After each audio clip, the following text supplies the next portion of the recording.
Take me. No, that's not. Okay, wait a minute.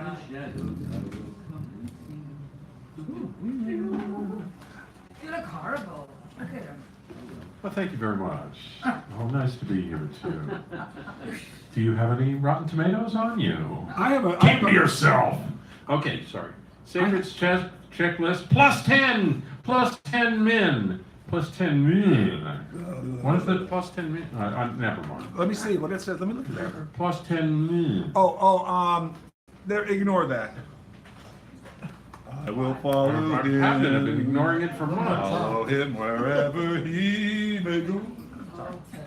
Hear ye, hear ye, hear ye, welcome to Sacred Grounds with Dan Brady. As the current host of this, longest running open mic in the known and unknown universe, serving up good food and fine poetry since 1972. Please support this reading by enjoying the food and drink served here. Let's have a big hand and a large foot and a little tuchers for Teddy and Fiona our host.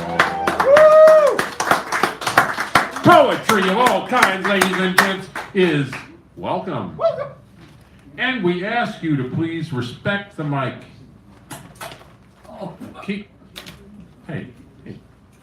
Keep conversations to a whisper, as my grandmother would say, to a whisper.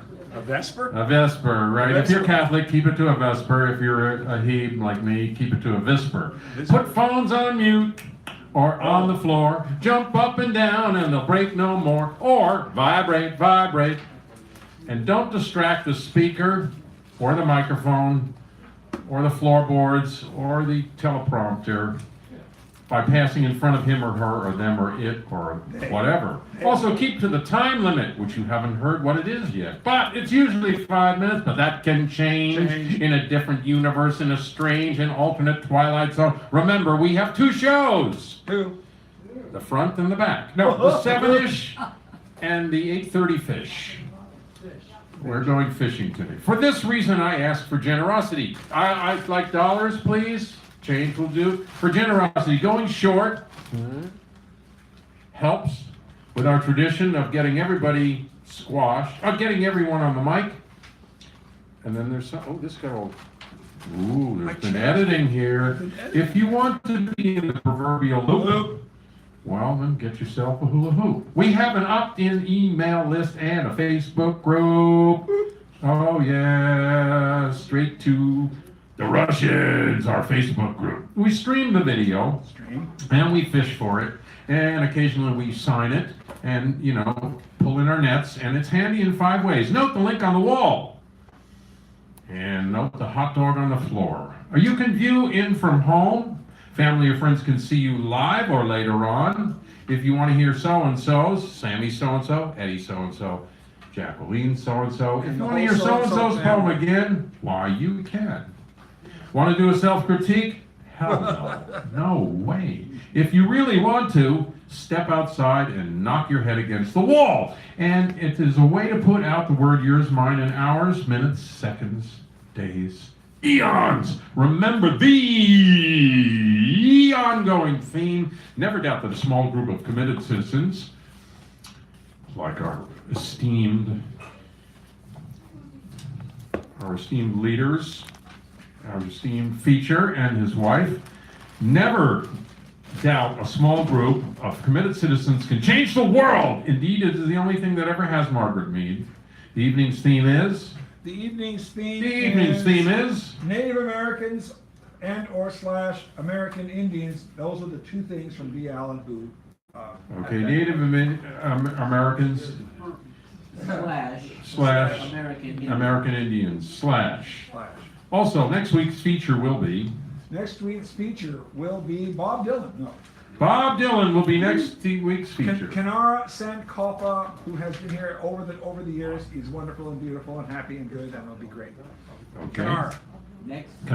Next. Now, as to the first show, the keynote will be. Keynote is Owen Dunkel. Owen the Dunkel. Our feature is Bruce Bagnell. Who will give us the Queen's Wave. He's right As there. for the There second we go. show, the last word will be the Sanderel. Sanderel. No, they And then- switched. Oh, they switched. That's right. Who is the last word then? Me and Oh, that's right. We switched you two. Richard. Rob is the last word. Oh, And the Sanderel. Roy of Rob is here. All right, there we go. And Thank so you. who, Oh, so then we gotta put Sanderel Rob is what, over here. the keynote? Huh? He's the mini. He's the mini. Rob is the mini, right? No. No, Rob is Sanderel's now the mini. last Rob is word, the last word, and and Richard Sanderel's is the the mini. mini. Yes, we got it now. And our leader here, our host, is the Mickey. Chuck. Yes. Just call me Chuck. And for we have short. fabulous door prizes. Let me illuminate Could you these fabulous illuminate, door please, prizes. the door This prizes? is the California Quarterly, the California State Portrait California Society, Quarterly. volume 37, number 2. 37 number 2. And this is from, they don't have a date on here. Paragraph 6, they don't have a date on this thing. I'll get to that in a second. So anyway, California Quarterly. The Nature Conservancy Nature California Dream, Conservancy. the TNC secures 24,000 acres of critical coastline lands. I think all the coastline lands are critical, but that's just. And we have more things coming in. As Lady of the Beasts, Lady of the poems by Beast. Robin Morgan. I don't know anything about this. Like these, I get books all the time. Within the Shells, calligraphy poetry with keys to the verse. Richard Sterling Sawyer, brand new. Well, actually not brand new. A Sky of Late Summer, poems by Henry, I think it's Rago? Rago? It looks like Rago. It looks like Rago to me. And then Self-Evolution Spa by our feature, Bruce Bagnell. We have that. He just brought this good up. And then from Rob, we also have Laureen Carey, Black Ice. Okay. You will notice that when you come up here and pick one of these books, you'll notice this little tiny flyer on the inside. It's my recent attempt to do something different. It's called the Global Open Mic, and you'll find out more about it if you take one of these in due course when you come up here whenever you want, or when you get your prize. Oh, this is a tie-dyed scarf Another prize. that was given to me Look a long at time that. ago with the instructions that I should give it away. Look at the bright blues and bright reds in there. Absolutely stunning. But I have forgotten low these many months, and now I finally found it. I said, gee, I better bring that in and give it away. I don't even remember who gave it to me, but they said, did you get this away? So, okay. Well, And you can also get the cards. Oh, yeah, the Show cards, us the thank you. cards. choose the evening's prompt, which Dee Allen did problem. last week. The mini feature, The which mini of course feature. is Mr. Sanderel tonight. The co-pilot. Co-pilot. The The Venerable. keynote, which is Owen, kicks off the evening, and the last word is the person who begins the second show and closes the second show with facility and aplomb. Be advised, although we record the evening, if an audience member wishes to do so, please ask permission. We will assume you've done so should we notice recording being made on the slide sneakily under the table. So we'll assume you have. But you have to do a recording on never mind. Stop that. And that was the announcement. Numero uno keynote is This would be Mr. Owen Dunkel coming up, Yes, and the give this Dunkel. man a round of applause for being up here bravely, astutely. and for not throwing, thank you for productive. not throwing tomatoes or rotten fruit. I do appreciate that. Thank you. Thank you. All right, Mr. Owen Dunkel. I'm gonna put this over here. That, so I can. There we go. La la la, la la la. There we go. It's good. Yeah, just leave it because he's got it lined up for the. You know, I have as a musician, I have a hint for all people about the mic. Don't move the mic stand, okay? If you want to use the mic and you don't like where it is, take it out of the stand, but don't be moving the stand around. It's usually in the place where it is because that's the best sound. Not necessarily true here, but for future reference. Future reference. The sound people know what they're doing, and basically you probably don't. I don't know what I'm doing all the time. I call it intuition. Are you ready? Yes, we're ready. Go, Mr. Duncan. Okay, I'm going to read two poems tonight. One is Lead in the Swan by William Butler Yeats. A sudden blow, the great wings beating still above the staggering girl, her thighs caressed by the dark web, her neck caught in his bill, He holds her helpless upon his breast. How can these terrified, vague fingers push the feathered glory from her loosening thighs?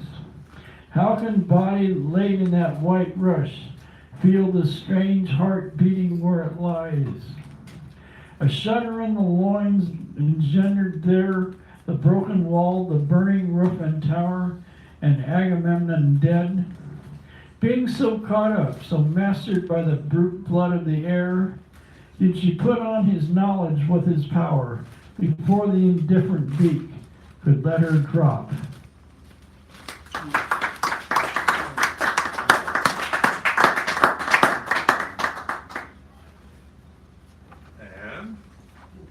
And the next one by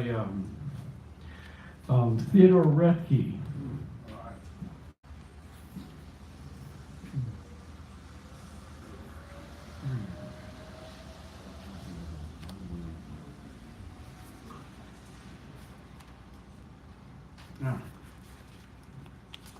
Elegy for Jane, my student thrown by a horse. I remember the neck curls, limp and damp as tendrils, and her quick look, a sidelong pickerel smile, and how once startled into talk, the light syllables leaped for her, and she balanced in the delight of her thought, a wren, happy, tail in the wind. Her thoughts, her song trembling, the bright twigs and small branches, the shade sang with her, the leaves their whispers turned to kissing, and the mold sang in the bleached valleys under the rose. Oh, when she was sad, she cast herself down into such a pure depth. Even a father could not find her. Scraping her cheek against straw, stirring the clearest water. My sparrow, you are not here, waiting like a fern, making a spiny shadow. The sides of wet stones cannot console me, nor the moss wound with the last light. If only I could nudge you from this sleep, my maimed darling, my skittery pigeon. Over this damp grave I speak the words of my love. I with no rights in this matter, neither father nor lover. Thank you very much. Thank you very much. Mr. Dunkel. Good choices. We'll be back in the open. I'm handing him the attribution sheet so that he can, Give it to the Owen, attribution take that sheet. please, so he can tell me who the Britt poem was. Peter is next. Oh, thank you for that. Mr. Britt Peter, Okay. You now. here now and forever keep us in Move peace. that mic, Stan. Yeah. And we're ready to go. I hate this thing. California winter. The rain is here that I asked for, that we all prayed for, that we wanted. A masked chorus of men and women sing praise to that. Hallelujah. From a chalk circle, from burning sage and the rattle of beads through the wind. Rain, rain, Sister Rosetta and Marie Knight pushing the beat. Now didn't it, rain, rain, shrouds of water flow down the window. Or take observant delight in this slanting presentation, as the gazanias do in their cold bed, fresh streams of water running against the curb.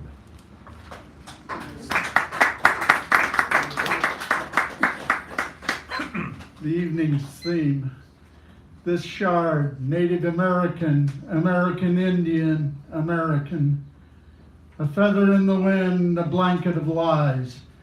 I think of the girl in old Shawnee Town before the flood, during the wars of denial, living already under a white name. Girls named Mohala, girls without last names, the unknown parents, the stops, the journeys. Join hands, Susan, Mary Jane, Claudia, bring the five sisters, let Tom and Tom, Forrest and Clyde into the circle, the dance. A feather in the wind, a blanket of lies, the circle, the dance, a new clearing. 2. grasping at history, family history. Talks with my dad a few months before he died. My grandfather spoke Indian. He could have said Mountain Maidu. He once said diggers. Grasping at history, family history, wanting to know about my grandfather and his father. Thanks for the tip, so late in coming.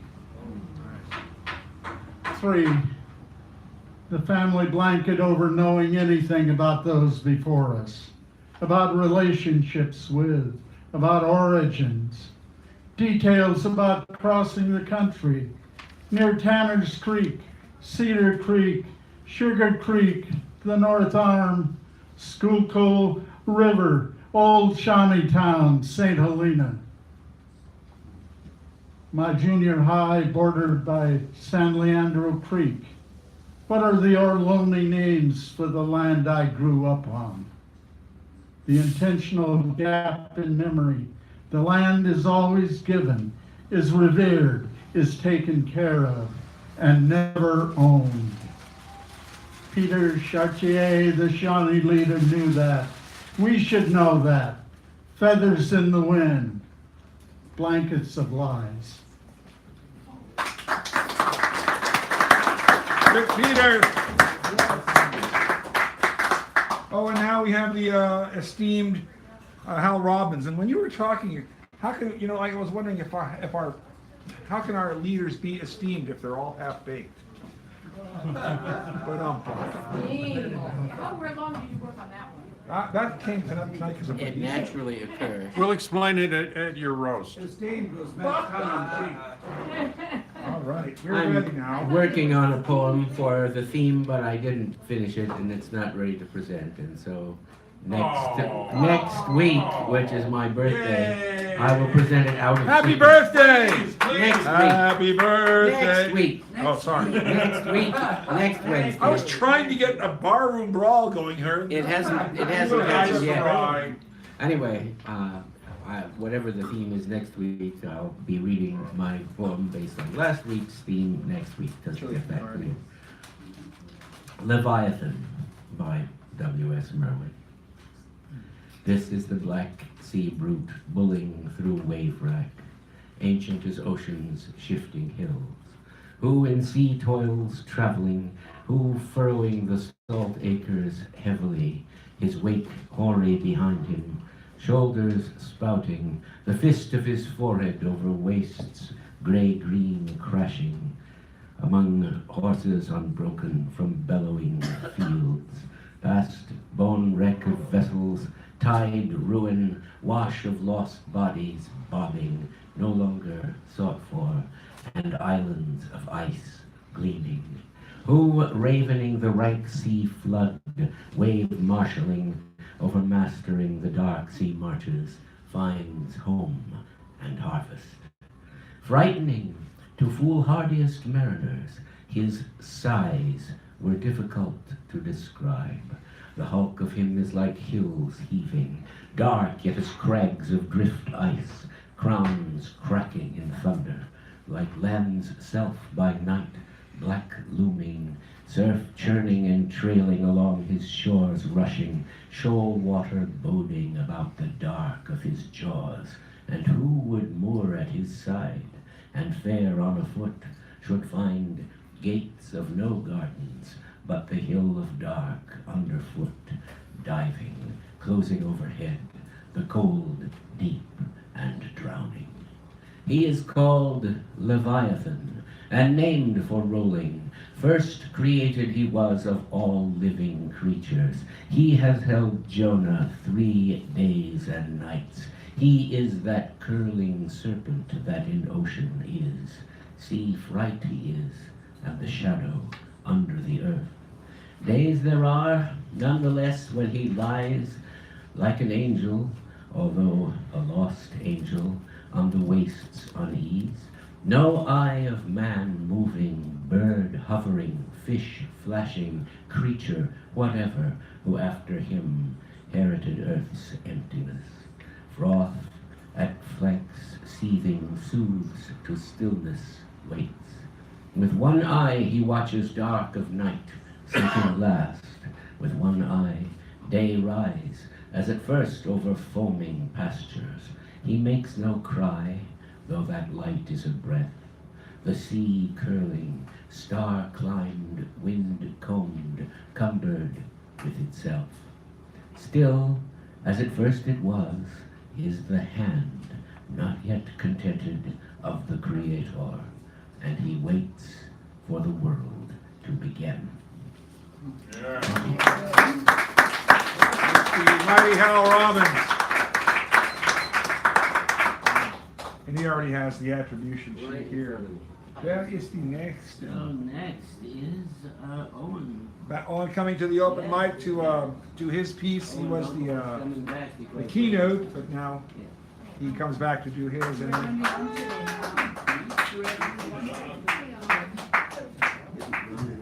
there's who's after Owen. Tommy. Tommy, then Bob. Tommy, you're up next. Yeah. There we go. And give Owen another round, please.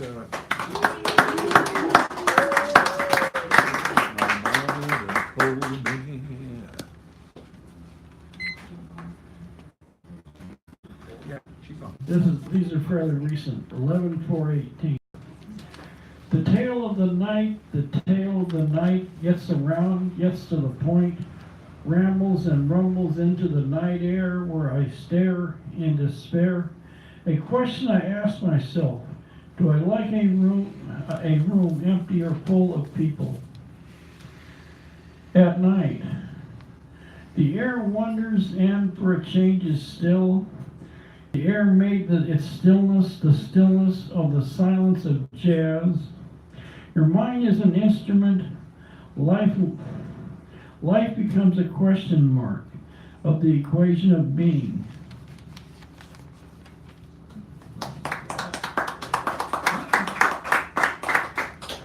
A parliament of fowls. A dreamy, hazy day in November looks like a day in May. Nothing happens or is going to change. I hope for the better and not for the worst.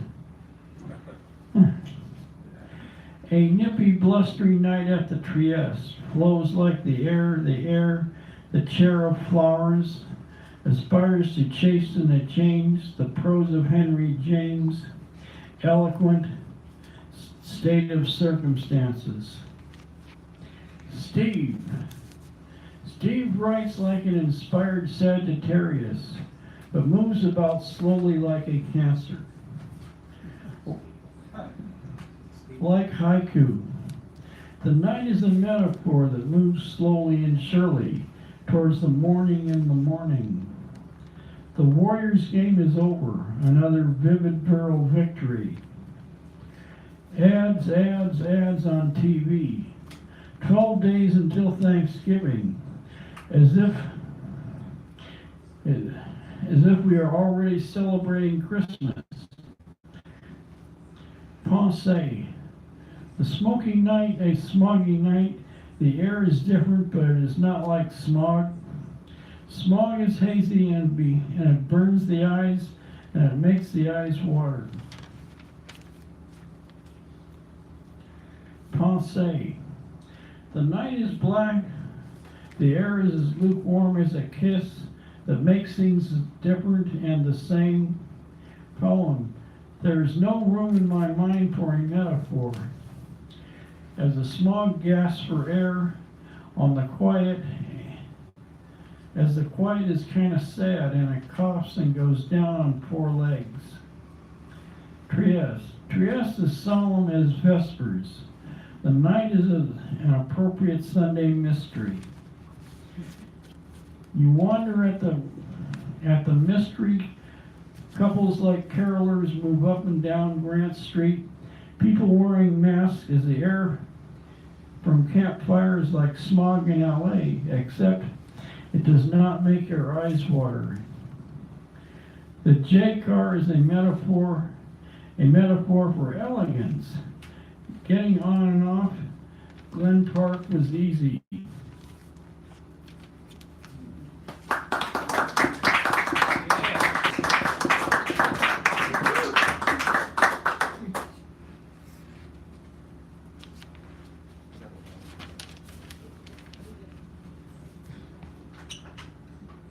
Noon. In the streets searching for stray metaphors, I've heard the cock crow many times before Ulysses burned the plow. 20 lines. Noon dew, fairy blossoms, sad castle and Lilliput. Moon that lingers, sigh of the one, favor of the heart. Quiet pondering makes the night blue instead of black. Ah, the moon, too weary the lips, dawn in rainy autumn. Mild dawn, the cars, night rolls by, castles, bubbles, a fish tank. Ears made light, a song of yearning love, cats rep, bones talk. Leaves roll softly, waves curl through your lips. Of 16th and Mission, Charles the Droopy. I said that to my metaphors, talking and howling to a soulful society of lovers and winners. To a sonnet, poets are looking for 14 good lines. Thank you, Mr. Owen. Thank you very much.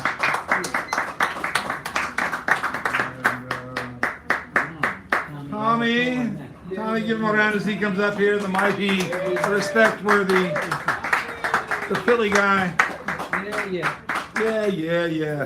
Just don't do this at home. Get your practice in, please. Actually, you should do it at home. Ah, Practice it often. that's right.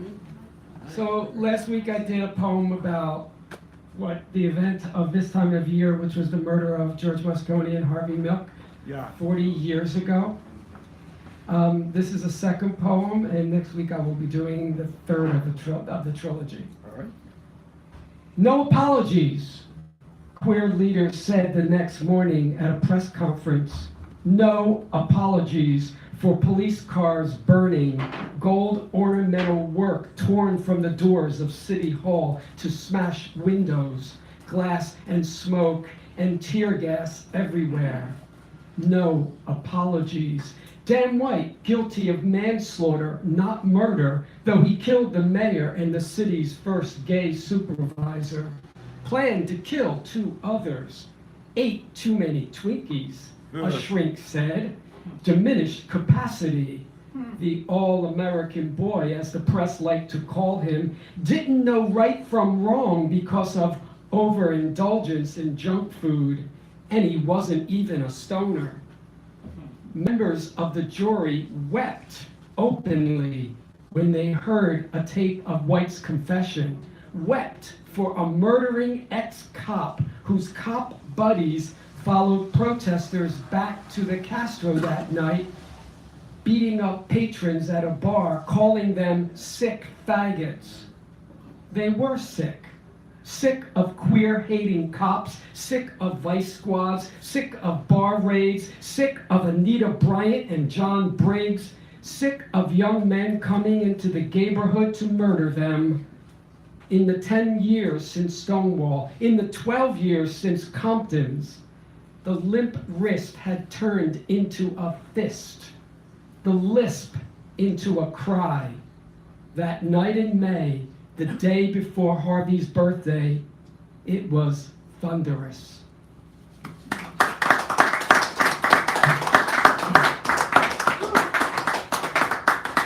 And to the theme. No more Mayflower filled with disease-carrying pilgrims, separatists they called themselves, who didn't come to escape religious persecution, they came to create a theocracy. No more thieving Christians who raided native graves for pottery and ate corn left in the fields of those already dead of smallpox the Europeans brought with them. Murderous preachers doing the bidding of their God by handing native peoples blankets infected with the disease. No more governor of Plymouth who declared an annual celebration in honor of the massacre of native peoples in the Pequot War. No more turkey they didn't eat, or sweet potatoes that hadn't even arrived in this country yet. No more dinners to which native peoples were never invited. No more TV specials, no more movies, no more passing it down to children like my teachers did, like yours do. No more feel-good propaganda for a nation that wants to forget what it did, that won't utter the word genocide. No more holiday in honor of something that never happened the way they say it did. No more lies. No more Thanksgiving.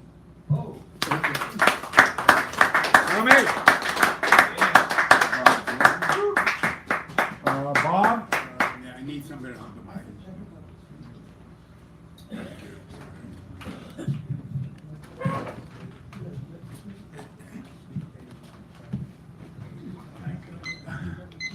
This is a play I wrote about 15 years ago.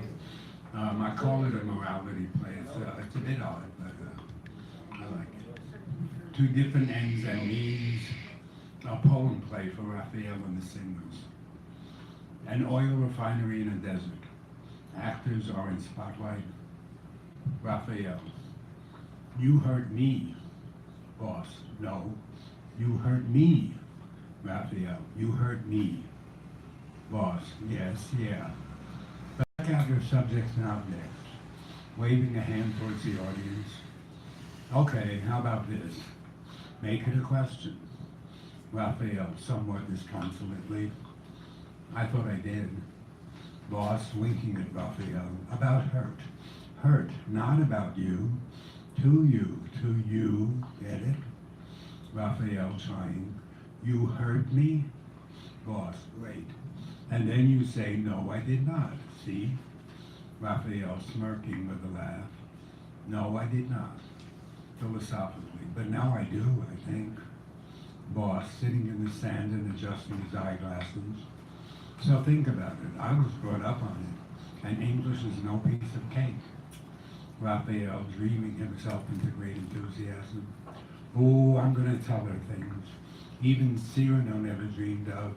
I will win her with poetry. I am fire. I am a house on fire. I love you. Seeking his opinion. How is that, boss? Boss. For now, it's okay. Raphael, okay. How is this, Mr. Professor? I love you. I love you. I love you. I love you. I love you. Oh, boss, looking into the sand in front of him. But if you were angry with her, what would you say?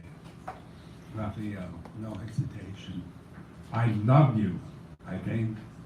Is that what you say? A woman in a green sari comes by on the road.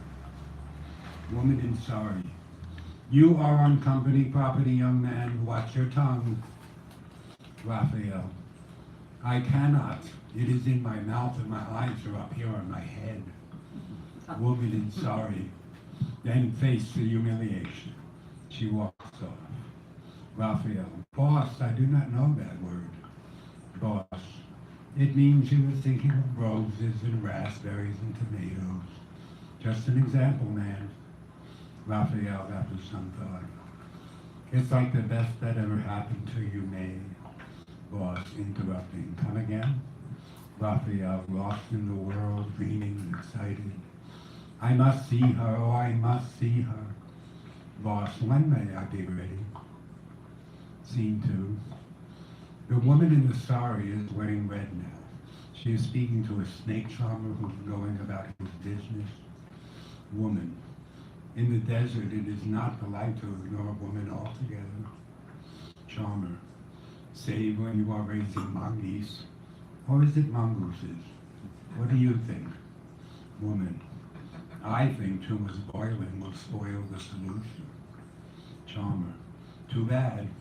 One mongoose will kill a snake. Woman. Then we are left with nothing in the cup at all. Charmer. Both of us together. Mildred, Liza. Nothing to go on with, and here we are. Alone. Raphael and Boss entered downstage, passing by. Boss is carrying a small plant. Raphael, I don't know, Boss. Why did you take that one? With so many to choose? Boss to himself out loud. I tried to teach him love, and he says, let's try a different verb, transitive at that, to Raphael. It's like you know something, boy. Every time you talk, throwing it away. Why do I keep trying to teach you? I don't. Maybe you don't know nothing at all. Raphael, my heart, sir, my heart. Boss, that ought to be enough. If you don't talk to her like she likes to be talked to, why in English? Why don't you know? Why? The lights have been out on the woman and the charmer. Lights up. The charmer is charming a snake, and there is a mongoose in a cage between them. They sit about 10 feet away from one another. Scene 3, in the end. Boss and Raphael walk off. The woman sings the snake charmer song. Woman singing. You parted from me and the wind came back crying. Now I release you, please come back sighing. I have the weapon that lives in our hearts, that lives between us. When the wind parts the sand into mist, I will give you my love for this. She takes off her blue sari and covers with it the mongoose cage. The snake rises from the woven basket. It makes a jab. The charmer stands up and extends his pipe towards the swaying snake. Charmer, come, my lovely, but do not leave the basket, or she will release the charm. Watch. Boss backstage yelling. Raphael, listen, English. How many times do I have to tell you? Woman sung.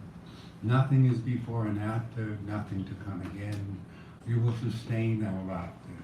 Raphael passes his backstage, leading his girl by the hand. Although what comes may be rain. The boss stumbles onto the stage, clasping his hands below his chest. Boss crying and dying, as if he were stabbed. You didn't care. Why didn't you care? He dies. End of play. Raphael comes up to face the audience and says, I love you. Audience applauds and files out, leaving the snake on the stage. Wow.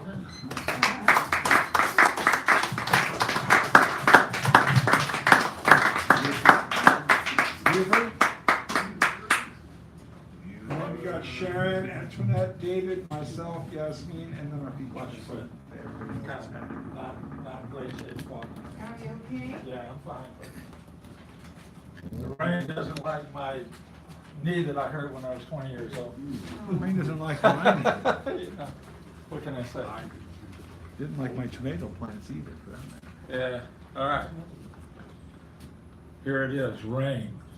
Rain splashes about in the quote desert, that is California. Most of the time it's cool in San Francisco to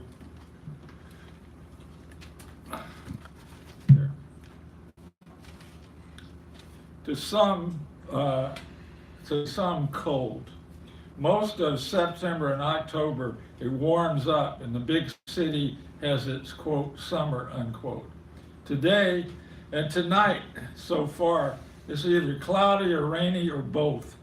It's fascinating living in a city that's quote different unquote. Being different myself makes it a great place for me. Growing up in one of the two rainiest cities in the United States, Mobile, Alabama, I'm quote used quote to rain, but I don't like it. All right. And farmers would want to kill me, but I don't care. This is called work. Work is hard, though it's interesting.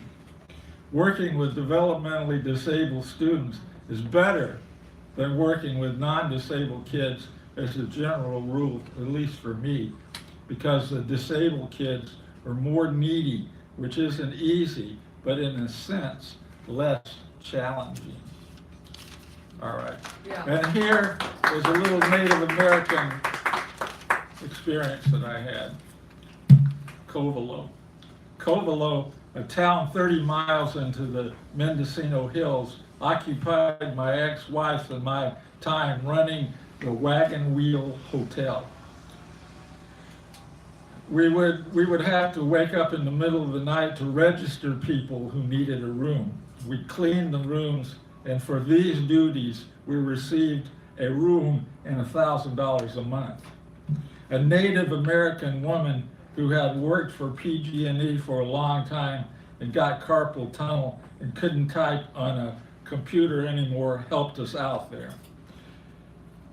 It was isolated so far into the hills, but we didn't have another way to earn money during that time. A couple of people in their 70s owned the hotel. The Native woman was extremely nice and worked hard. She also worked in the public library there. I volunteered a couple of times, but wanted to be paid for my work in the library. We moved back to San Francisco, and I got a library job at UCSF. Karen, my ex, wound up working in the San Francisco Public Library.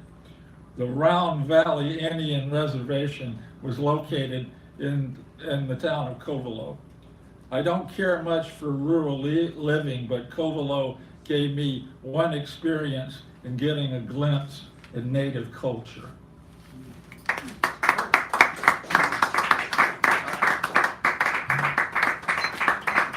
Sharon Scott Fish. And here she is now. And here she is now. Give her a nice round as she comes up. And then we have David, me, Yasmin for our feature. Yeah, David.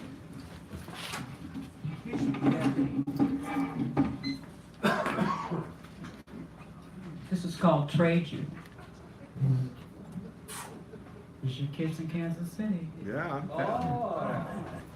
Oh, I got it. Lunchtime is the best. Plans the night before. Sometimes it was morning. Very particular. Crust must be removed. Off to school. Special lunchbox. This was also a special trip to the hardware store to pick out the perfect one. It depends on the idol. Sharon's was Hopalong Cassidy, William Boyd. She already had the radio, the black cowboy outfit, the cap gun. The radio was special. It had an antenna with a suction cup that you put on the wall. Of course, you could use the tin foil like you did on the rabbit ears. Good sturdy metal box. Sometimes the handle would come off, usually because the box had been swung to hit someone in the head. Not uncommon on the school bus. But if you walked to school, you purchased the standard. Gum, dill pickles, donuts, chocolate milk, wax teeth, wine balls. These were tradable. Everyone had a favorite lunch. Didn't matter, you usually got what was either on sale or leftovers. Sometimes leftovers were really good, and maybe a ham sandwich, meatloaf, chicken salad, barbecue pork sandwich, tuna sandwich with hard-boiled eggs and mayonnaise, pickles and minced onion. If the week was wearing down, egg salad. Some kids were really ashamed of their lunches. They were dry, dreadful, and leftovers. Some were just the product of a parent who didn't have the imagination. Some adult tastes don't translate into school lunch boxes.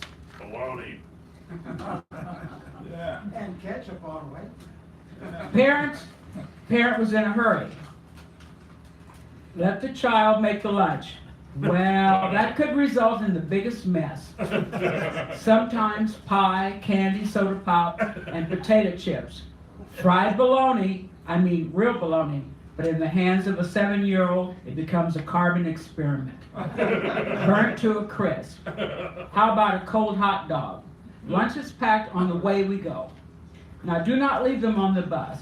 If you remember too late, they show up the next day in the principal's office, often runny, stale, and sometimes, if it's days old, it has mold.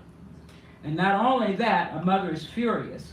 And for now, there's a threat of never having a new lunchbox ever. Unless you took public service bus. The damn box was going to show up because someone would know who it belonged to. Your name was in the box. Wax paper is a bitch. It's a bitch to handle. Things roll out. Getting the edges to stay closed, now that's a talent. Use tape. Ooh. Just learn how to fold it. Some mothers got it right, others never got it right. Open the box, runny, flattened sandwiches. Some tried rubber bands, but most mothers were too proud to use it. So it was either a hit or a miss. When fathers did it and kids did it, oof, what a mess. Tuna salad in the corner, hard-boiled eggs all over the place, deviled eggs flattened, slick, misshapen, and a mess. Wax paper wide open usually, totally open, and pickle juice everywhere. All over your sandwiches, juice in the pie or cake, maybe even out of the box. Pie looks like it's flattened like a tire, and cake is all crumbs. Sometimes it was all one big wad, but a well-made lunch is a joy to behold. Everyone envious. Pretty Jonathan apple, tuna salad, or peanut butter, grape or strawberry jam, crust cut, piece of cake, homemade cookies if you were lucky. Maybe a candy bar.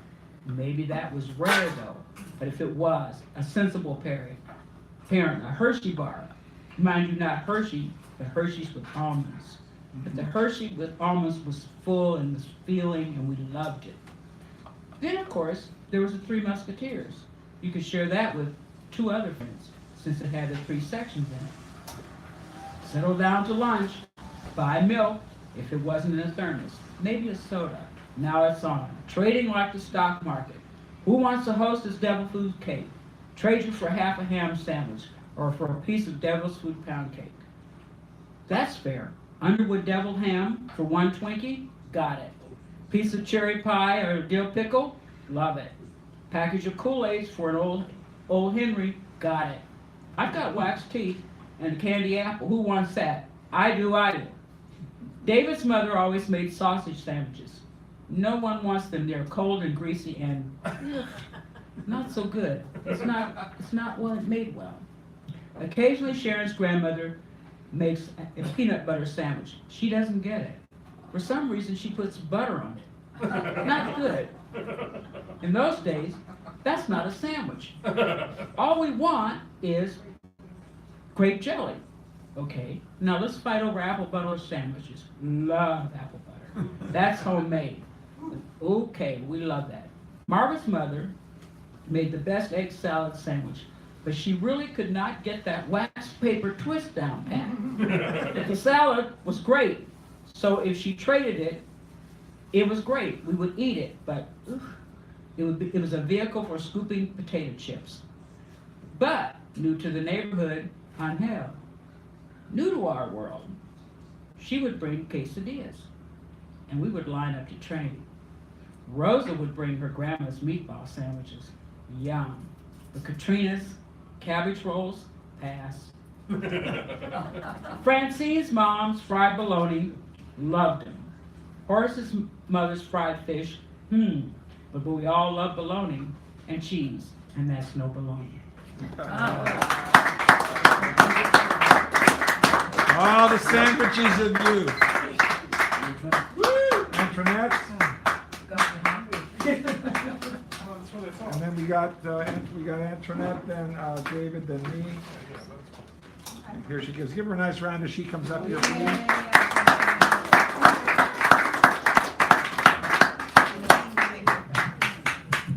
There we go. Okay, they were Patuxet and Wampanoag tribes taught English colonists how to fish for eel, grow corn. First harvest with 90 Native Americans, 53 colonists. Days of fasting, days of thanks. Pale man's traditions carried on that boat with other insufficient supplies. Dictated religious celebration of ships' arrival on land in Virginia. Forevermore perpetually kept holy in praise of their own Almighty One. Wisdom practices of sharing, giving, expressing thanks. Indigenous cultures claimed their own communities. American Indians of themselves were true, not American, not English. Patuxet and Wampanoag tribes, land stewards, where ownership falters. Breathe, pray, hunt, gather, kill for food. Partakers of plenty, where elders, children live on pristine shoreline, struck upside by serpent's tail, with no defense.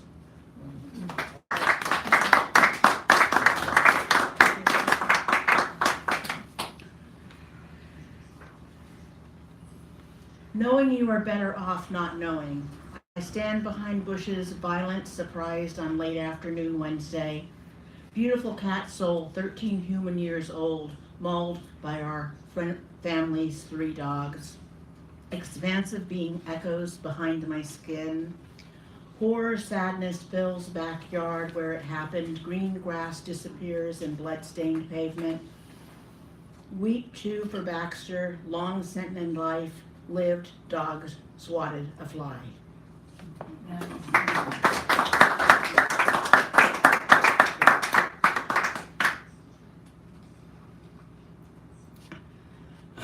Sorry.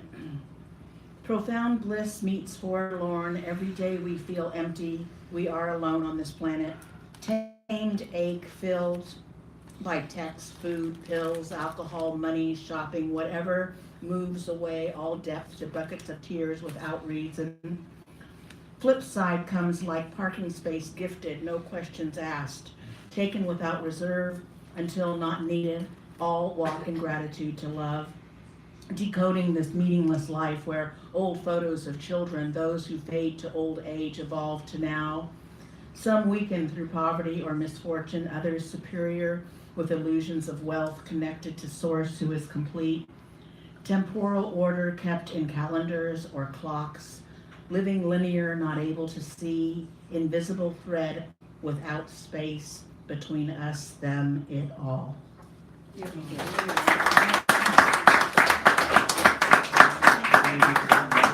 David Aaron, no, the other David. The other David. He's so patient with me. I don't know why. I suffer fools gladly. Do you? But you're not a Republican. No, I'm not. I was a street vendor for 14 years. John Talltree was a street vendor, used to make moccasins. He told me one day that Chicago is a Native American word for place of the skunk. Place of a skunk. Place of the skunk.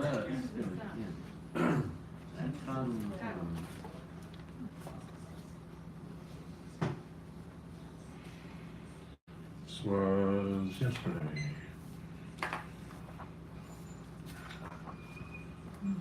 We all hold our breath as PG&E hopes the Public Utilities Commission doesn't quite do its job.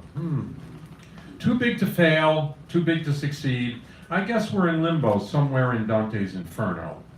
Oh well, not to worry, rain's coming. Let's do this all over again next year when the climate hasn't changed some more. The nice thing about the paternalistic corporate model is ratepayers are charged money for their own deaths. The children get to clean up their father's mess. Is that supposed to be the other way around?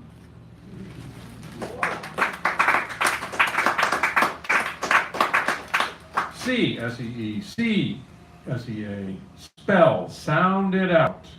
Rotate omega, clip its nails from Z to C. It now sets sail in Eastern Europe from afar, corrupting Caesar into Czar. CZ, TS, it's such a mess. When alphabet's put to the test, this homonym, this sound, this word, it changes letters like some bird, migrates for a basic reason, yet finds no letter C in season.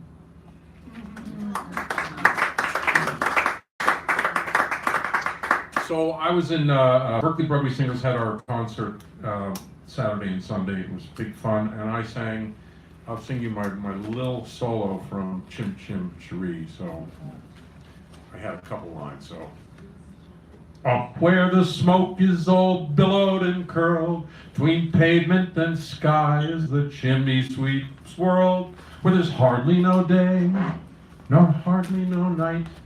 There's things half in shadow and halfway in light. On the rooftops of London, oh, what a sight. That's it. Those are my lines. I'll have to put that on here. Yeah.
Am I out of time or I got time? You got a minute. Another minute? And I'll give you this to write that thing down there. Yeah. Just over there. Another minute, Yeah, get you. another minute for more dribble. Okay. Drive that through. This was also written yesterday before the PG&E thing. It's called Fuse, F-E-W-S. Last we come to memory, but now that I'm past 70, morning dews are well past spent. Some names forgotten, though well meant. What's in a name? I'm not quite sure. Lack of recall mayhaps endures, curving nouns into new verbs, adjectives kicked to the curb. I've returned to whence began, an older but no wiser man. Apology, excuse me please, I thought you were a different tree. Thank you.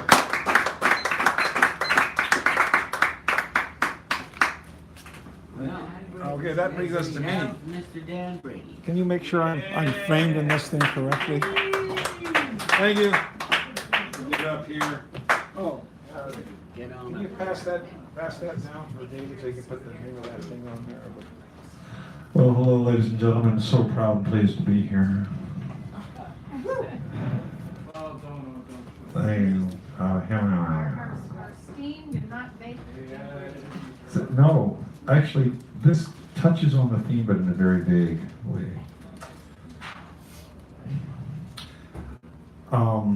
Malala Yousafzai, did I say that correct? I'm not sure that the yeah, okay, you know how to play it. So this is a song of light.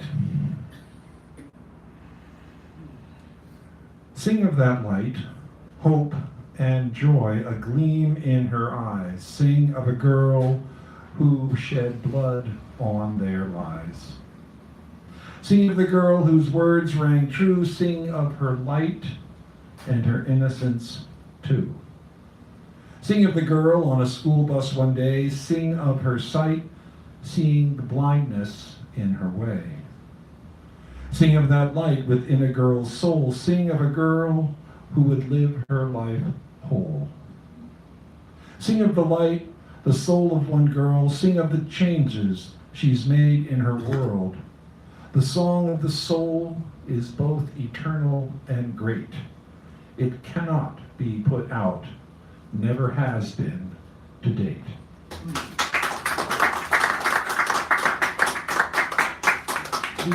These all three are short, so this one is somewhat aged, and it's metaphysical, so I have to list, I'll read it slowly. Nothing to fear. What need for fear? If in death you are nothing more, and no matter how you arrive, there you are in what could only be described as one piece. Your baggage, the illusion of this present life. I bear no caution then when walking this path where no matter how I wend, there will I causeless be. I'll whisper it then. It's nothing at all to speak of, really. A few words, a reflection, to be preserved in the folds of your heart and mind. A small bit of breadth, something to be held against trials, to be carried long years over the mind's landscape, flashing to the fore in its due time. What is there to fear, save what your will holds dear?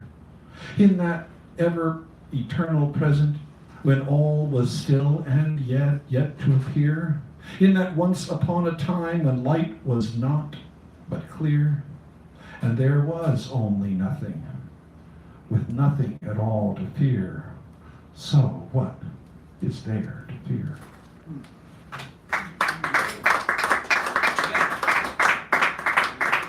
And this is this last little piece is from a set of poems that I read at weddings when asked.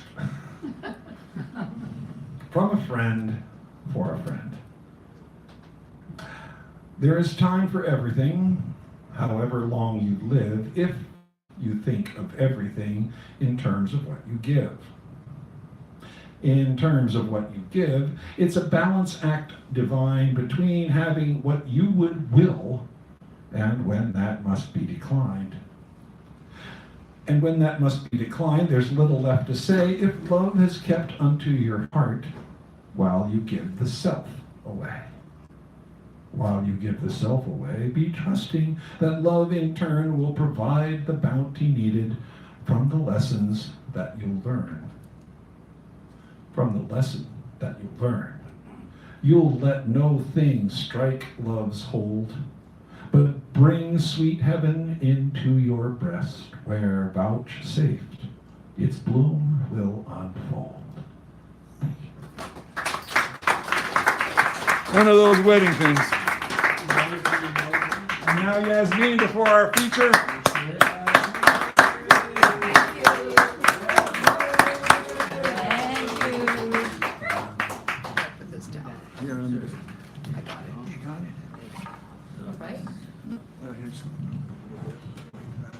Put it right Oh, on. Tommy, this novel would have been finished a long, long time ago, but there was an incident that stopped it completely. But anyway, this touches on the theme in an indirect way, so I'll read this piece. I saw the homeless outside, and it just really bothered me. They multiplied. There was one, and then there was two, and now there are so many. It just really unnerves me.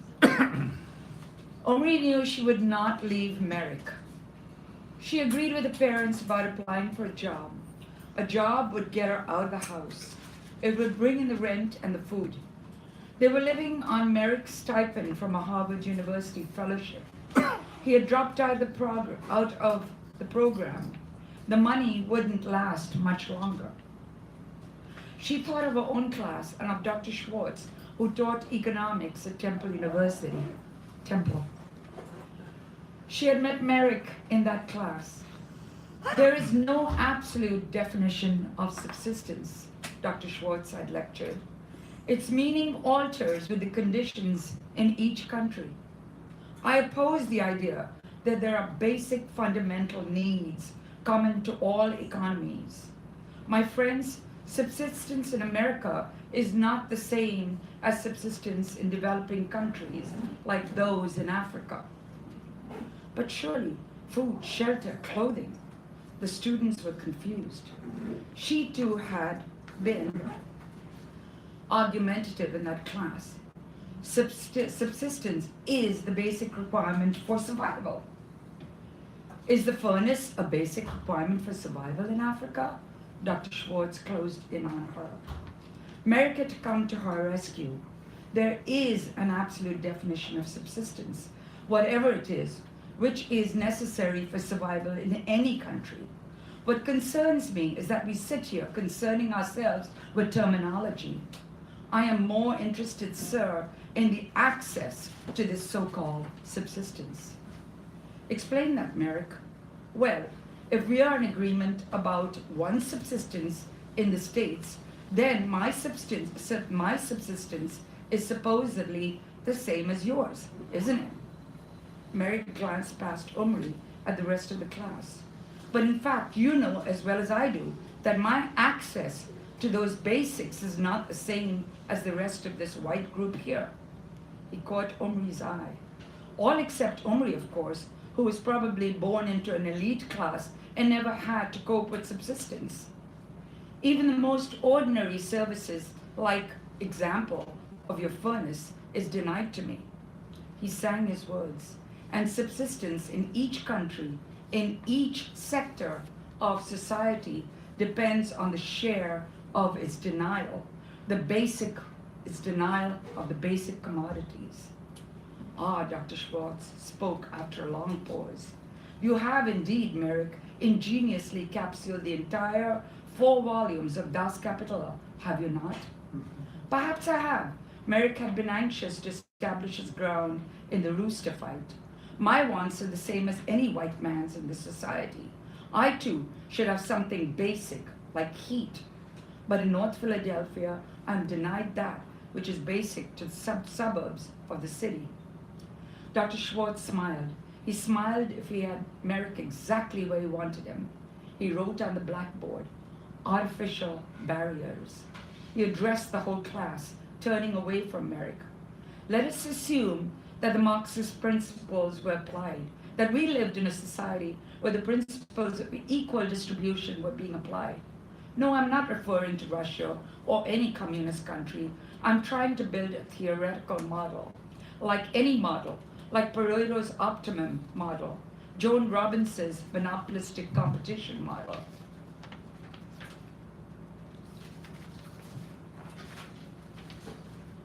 What do we start with? He stared at Kit, who sat in the front of the row, for an answer. Kit did answer. We start with assumptions.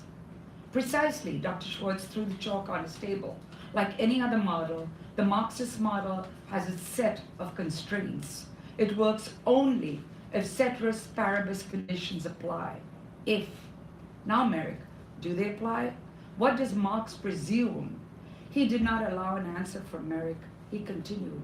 Marx presumes that economics governs racism.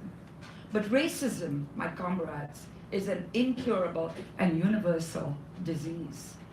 It supersedes class.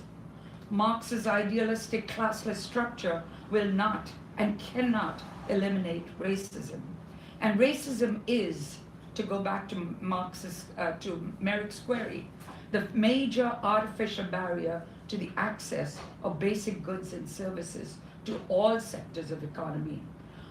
Dr. Schwartz edged his controversies through conventional labyrinths.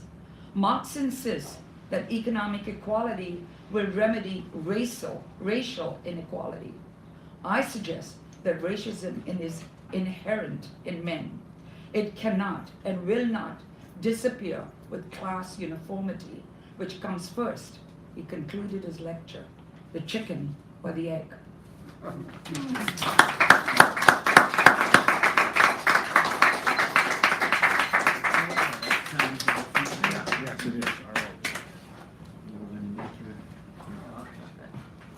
here we go. Let me am I organized on that? Well, this is one of my favorite parts. I always say it's my favorite part of the evening because I get to heap praises upon someone, and they have to, say, bear with me. But I will leave my shoe. All right, Bruce Bagnell. He's been here. He hasn't been featured though here. No. Okay, but he has been here. And I remembered that when we arranged this, and I was really pleased because I remembered his work. And then on the web, there's a couple of places I went to see some of his writing in live action. There is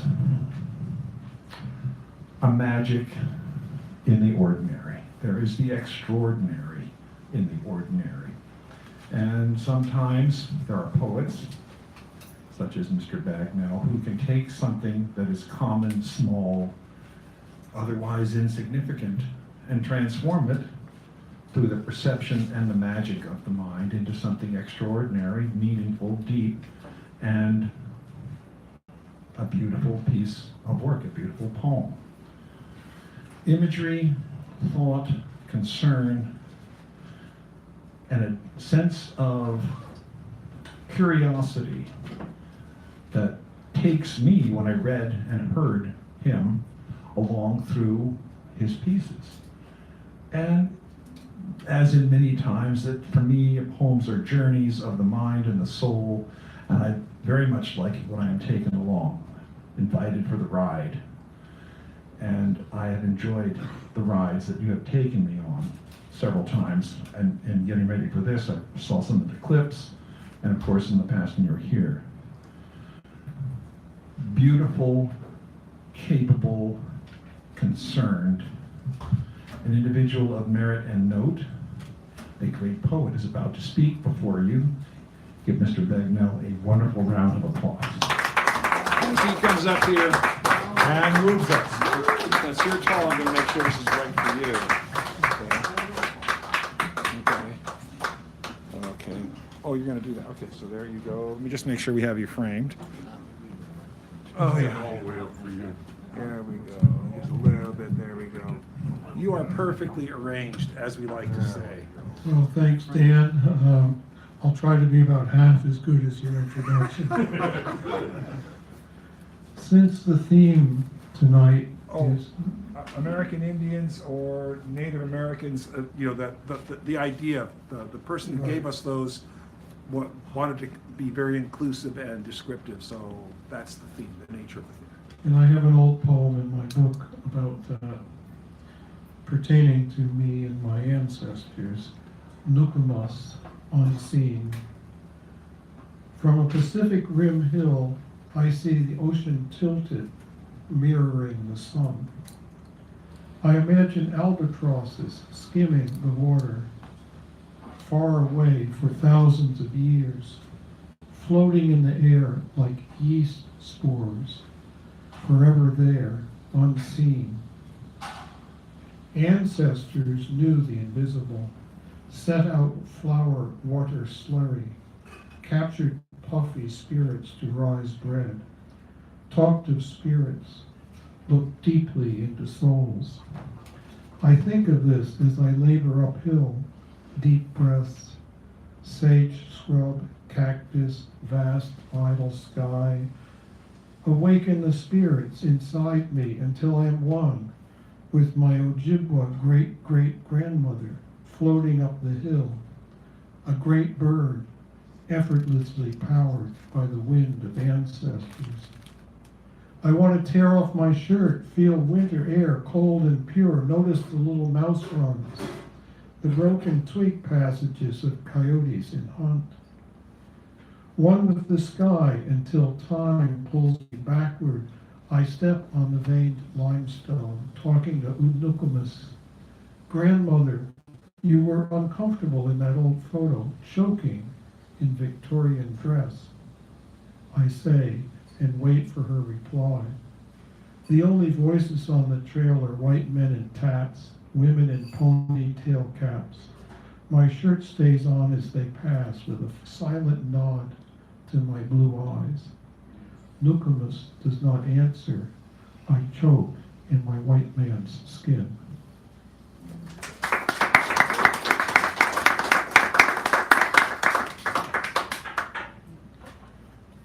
Well, the fire season just ended. And, Bravo. Yeah, bravo. And I wrote this with a good bit of editing from Kathleen's sister, Peggy. So I thank you. N95 November. Here, smoke remembers the fire's birth in crackles, the land tricked into a storm swirl of flames. The devil's eye glared red and bright as paradise was lost again, dross, ravaged, ash, and black. Their forests are our vapor now, spirits drifting the silent streets, sneaking under doors, reminding. In N95 masks, we steal breath, stare through the gray air, search for missing hills.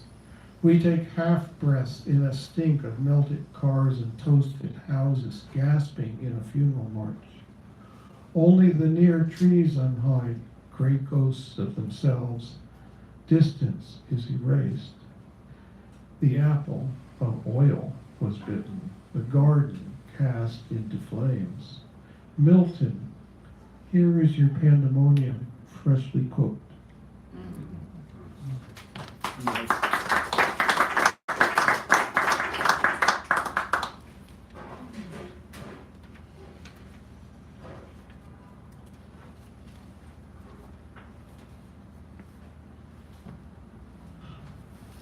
Kathleen's mother passed a while ago, and I wrote her lament.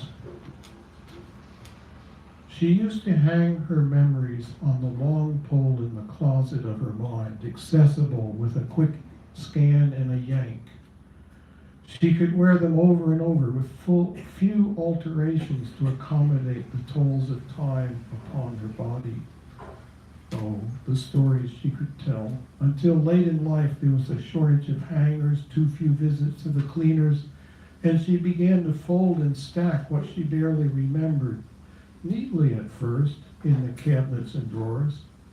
Then there was the problem of which compartment, which room, until finally she tried the hallways. The clutter surrounded her until she could hardly move with all those disjointed piles. Childhood scattered under a layer of grocery shopping, and the altercation with the clerk, who clearly couldn't add, and finally we had to bring in the food to her, which she consumed until the bathroom became as distant as Antarctica. Finally she lay there, overwhelmed, and gave it all up, her whole life tossed out. When we held her hands, we were strangers, fresh, new, comforting, until she forgot how to breathe.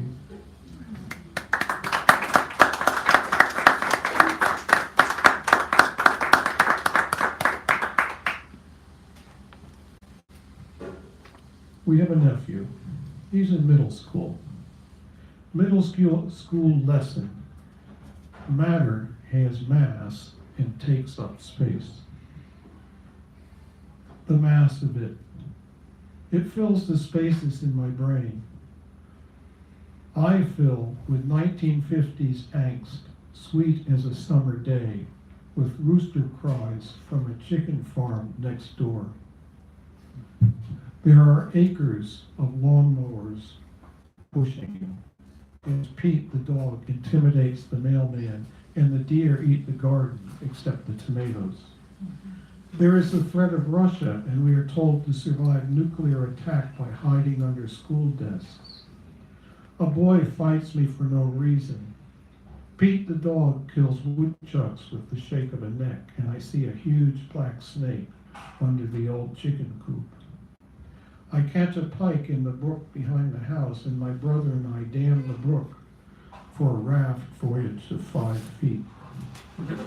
The goat drinks a gallon of antifreeze left in a bucket in the barn and survives, winding his tether around and around the post until he almost strangles himself.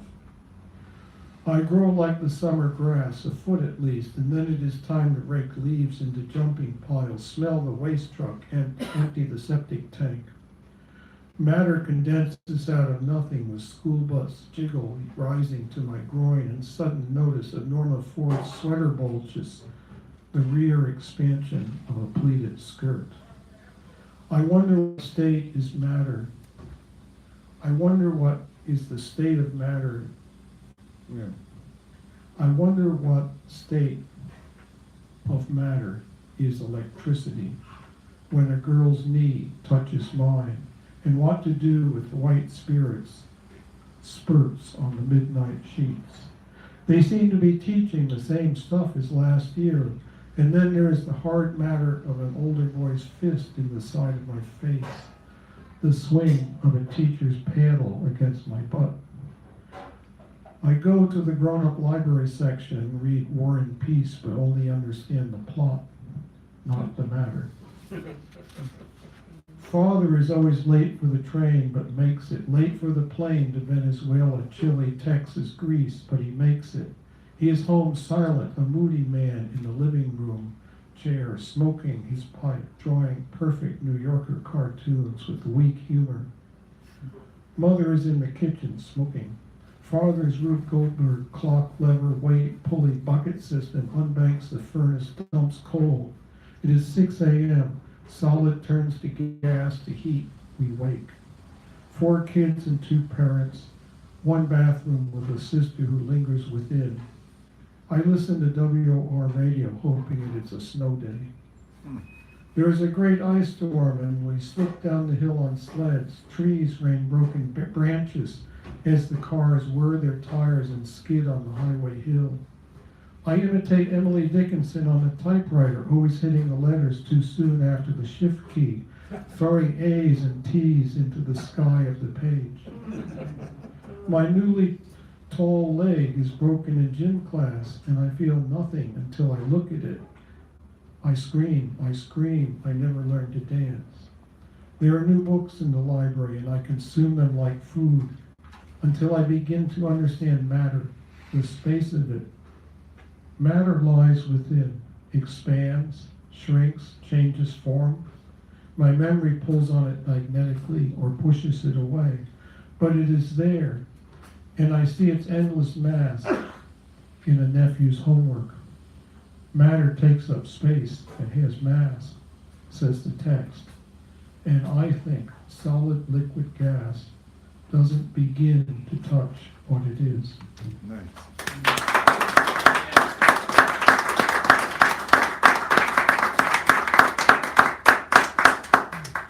We were canvassing in the valley for District 21 for T.J. Cox, who's trying to get rid of Valadeo, a Republican. Right now, we got an email about an hour ago that we're 447 votes away from winning, and they're still counting. Good. Canvassing. Up and down the valley in a desert storm of dust, the dogs barked and yapped. I took my hat off 1,000,000 times, put sunglasses in hand, near fields of agricultural poison hell, knocking on doors of little hothouses with sandy, fried, broken car lawns, skin aging in the relentless sun as they said gracias in the polite way of brown people born to other borders. Or we stood in front of McMansions, the precious water sprayed spilling to the streets while we stared into video doorbell security eyes, wrapped on steel cages, walking the street mazes of the better verbs. The white male gatekeeping his wife, saying, she won't want to talk to you, outside the 2-story foyer of the $500 of Halloween decorations, next to his $80,000 four-wheeler lifted chrome truck with dual stacks, not knowing that he is as trained as his barking dogs. I'm going to finish up with cities. So we'll start with San Francisco and then we'll go to Oakland. A knockout babe. A wind blows sea smells up Montgomery Street through a forest of granite faces. A million aloof window eyes staring out at weaving streets of bikes and buses, cable cars and walkers, glass towers mirroring themselves into a funhouse of wavy buildings against the moist blue sky of San Francisco. Feng shui lost in the depths of this top-heavy city torn from rocks and mud, gold and plunder, this icon, this Babylon torn down to Nora street level, this bawdy saloon filthy rich between the cracks, a magnificent fun tower reborn, a memoir written with new pages every day, a bejeweled falcon, a knockout babe to be loved with Sam Spade's cynical eyes. San Francisco, let's have a drink. The past is pooled in a beer spill on the bar into which I besottedly stare to see your glass eyes twinkle, smiling over what it was. Well, I wonder what it will be.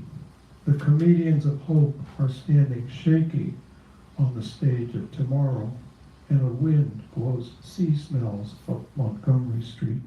Nice.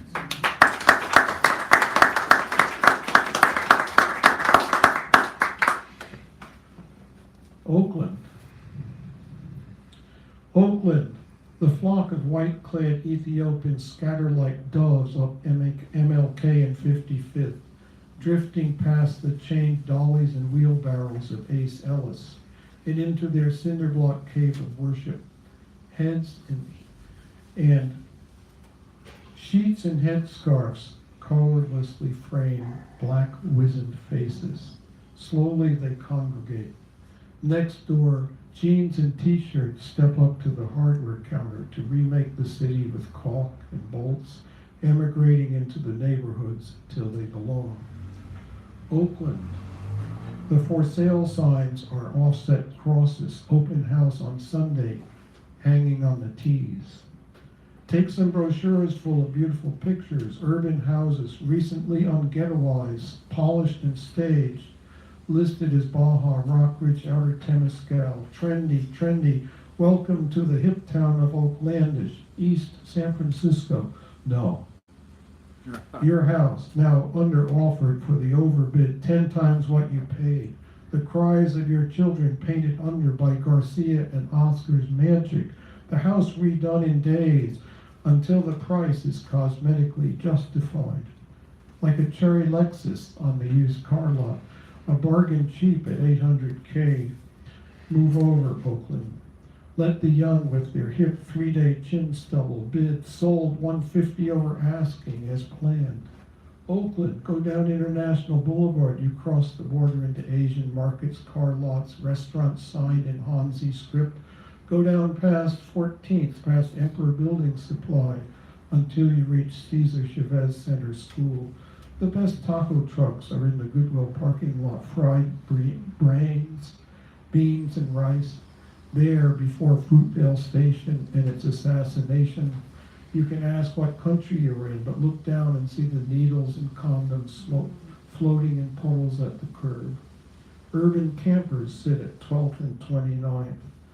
Old shells worn as the elevator shooed whores outside. Pick a prostitute, get a fried brain taco at the trucks parked every afternoon at the Goodwill lot. Choose a migrant worker for sheetrock, men waiting for contractor trucks, waiting for Godot, waiting to sweat, break fingers, breeze sawdust, sheetrock until they hurt in the bodega line, waiting to send remittances home, trapped by an iron fence. Oakland, welcome to Uptown, just north of downtown, where there is the Jazz of Piedmont Piano, the Dance and Rock of the New Parish, the crowds of First Friday Open Studios, and the white tablecloth venues of the affluent, discussing futures after the third cocktail. Here, if you drive, you can kill the wandering head-down pedestrians deep in their cell phones. They who just missed death on the handlebars of red light running cyclists. Some, clueless, will donate wallets to the lions who wait for crowds to thin on dark streets, paint graffiti gang signs unreadable to the illiterate.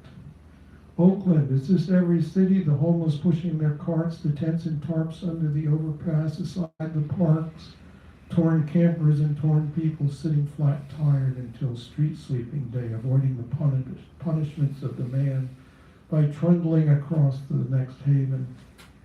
Here is the unmeasured belly of America, the land of free, brave, the newly made and the unmade, the land where the Ohlone broke shells and walked until the redwoods were cut into boards and houses, the land asphalted and bricked, where the World War II war machine fed the black diaspora, docks exploded, exploited, abandoned to commerce, always discarding, moving on. Oakland, four-legged girder cranes float steel boxes onto the docks, the trucks, the rails, old cars returning from China as toasters, vacuums, nuts and bolts, the nails holding the crosses together on the lawn at St. Columbia's Church on San Pablo Avenue, one for each murdered Oakland soul. Black on black death over nothing, while the Piedmont ladies underpay their gardeners, sip their Napa wines, bounce around in two big houses with fake columns holding up their world. Oakland, where the old tidal San Antonio sluice, thinking of sewage morphed into Lake Merritt, children's fairyland, the necklace of lights, walkers, joggers, where the neon of Grand Lake Theater Twinkles and the black night heron stumbles across MacArthur, and birds cry at 5 a.m. The old Tribune building newspaper closed up, lost like Jack London's days as an oyster pirate before he ended up in high school, readers whose socialism never discussed. Oakland, the home of Bay Bolt, Lakeshore Metals, Clorox, Fenton's Creamery, Pandora, Ask.com. You can buy most anything in Oakland. Take a marijuana grow class, be born, die, but that's not the point. It's the Wands, the Hans, the Hiromis, the Smiths, the Alis, the Letitias, Mohammed, Shay, Jordan, Naomi, Reese, Tarek, Bob, Bill, Joe, Vishnu, Jesus, mixing, rising, loving, rising, working, rising, dancing, singing, rising, rising. Oakland, Oakland. Thank you.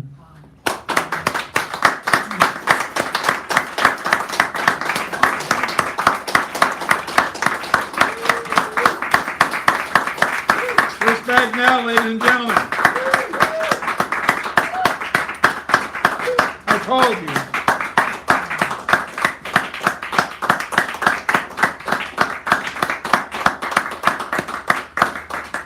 Really well done. We're going to take a break. This camera, which stays on, will be facing this wall, so you don't have to worry about being inadvertently filmed. And did you bring some books?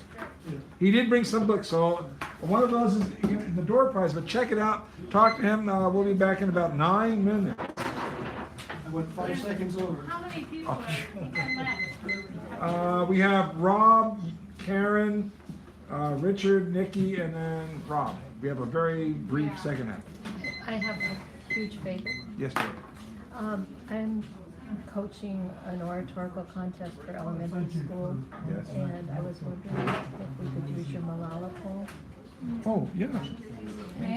I can get a copy. I mean, you can send it to me. Oh, yeah, well, you know what? Because Bruce has your email. Yeah, yeah, okay, then just say, I want that poem, and whoosh, I'll send it over. Because they're very, very conversant in Malala and their Oh, struggle. now how do you say the last name? Yasafi, I believe. Okay. Yeah, but I mean, I would. I see, the thing is, when that first event happened, that thing came out, and I actually sent it to someone who said she actually read it. So I thought, hey, Oh, that's good. and I got a little thank you email back. And then, of course, I realized you should revise these. But I realize, I have to kind of vet the poems so they're not. Yes, yes, yes. Because it's K through, well, it'll be 3rd, 4th, and 5th grade. Oh, yeah, so they'll understand. She was their age. Yeah, and but they studied her a lot last Okay, year. They know a lot about her. Oh, good. That'll be perfect. That'll be perfect. And I'm a teacher. Oh, Oakland Unified. for how many years? 5 million. You had 34, so. See, I retired, I had 33 when I retired, and I would still be teaching had it not been for the chaos. The school, essentially we got a new principal, and just, I mean, just like, everybody was going, this is happening too fast. And to the, everything. Why, it's almost like pissing on your turf, But you know how Oakland is, we have a different superintendent every 2 years. Yeah. And they all piss on their turf with their 5-year plan, and they stay too. Yeah, yeah. I mean, this one guy, he was so insistent that this school was his school. He was on there for the long, he would say this over and over and over again. Now, he did last 5 years. But then, in the midst of summer, we get an email saying, I'm out of here. No planning, and he had to have known he was doing this. He didn't tell, even the people who were like, it's just in his pocket, as he would call it. I went to school. Everybody's blind. How long? As long as I can look over your We shoulder. got an email like a week later, why don't we have a goodbye party or so-and-so? And there was like silence from Stephen. Yeah, people always say, oh God, you taught in Oakland, oh, it must have been horrible, blah, blah, blah. Yeah, it was. Absolutely. It was horrible. The rest of it couldn't have been better. Well, that's the thing, when people are talking about the kids, I mean, there was up and down, but it was nothing like the difficulties that you get from people who didn't know what they were doing. I'm still volunteering a lot, that's what they were. Yeah, I substitute. But, no, I wouldn't say I mean, how do you K1 and 3? Yeah. I'm just saying, encourage her. You can be more qualified and study than But, that. I You're doing a great job. No, I'm just saying. but, It's it's just all the choreography. You teachers have no idea anymore to match what the care that the kids need. One of my favorite things is they were there's two More sports. communication is better. Person becomes a professional before the year begins. And they're talking about how it's hard to manage in a given week. Average? Yeah. And math is so great. I added up the average day is 460. And they were talking about just adding this another 20 minutes. There's all the spare time. And as soon as we start, And you know, the pacing, you have a time system, kids learn that, we're not working on that. And especially the math sequential. And when it was pointed out, I can still quote what she said. This is what she said.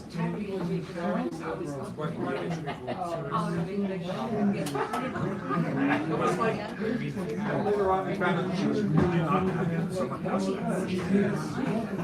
So I'm Kathleen Evans, not that. Yes. So put my name and your name in the subject line, and that's my way of knowing that I told this person to write that. And then we are off from school, so if I can take it back next week from today, today will be. I'm sure, and these are kids some of them are trilingual because they're from Guatemala, so they're bilingual and trilingual. They perform in English. That's great. It'll be a great Family, but not family. I'm gonna turn this. Okay, so we're almost ready. Sit back down, relax and take it easy. Break that sign once for a second. Okay, why don't you just take it? Take it. No, take it. No, I want to see what else is You here. want to win it legitimately. Well, I may take it home, put it on and say, no, it's just too feminine. But Bring it back. then I'll bring it back. Actually, you can put it on and make a headband. You know, you're done. I'm done. I'm done. Belt band. I really done. You know. I had to the side with the sash. You No, can I sash don't on. do sachets, and I'm not going to print it down and expose my head. None of that. I was looking so looking forward. I was so looking forward. I wrote a song about So you know you're the first one up, right? I hope so. Otherwise, I'm presuming.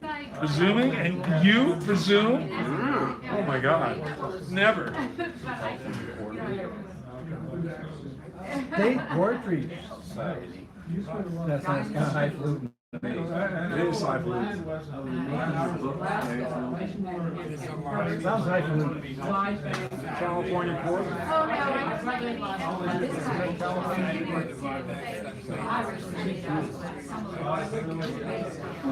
So what's going on, Dan? I'm just tired of everything. Sick and tired of everything. Just tired.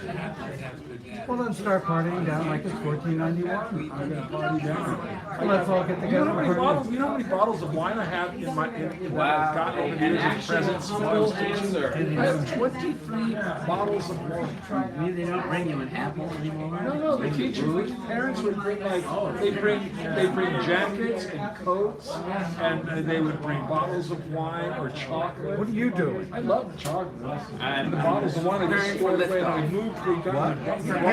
Wait a minute, I'm supposed to be doing this. You're the mini feature. Or sometimes we go to a No, remember last week, you wanted me to trade with you. And I said no. Oh, you said no? Oh, okay.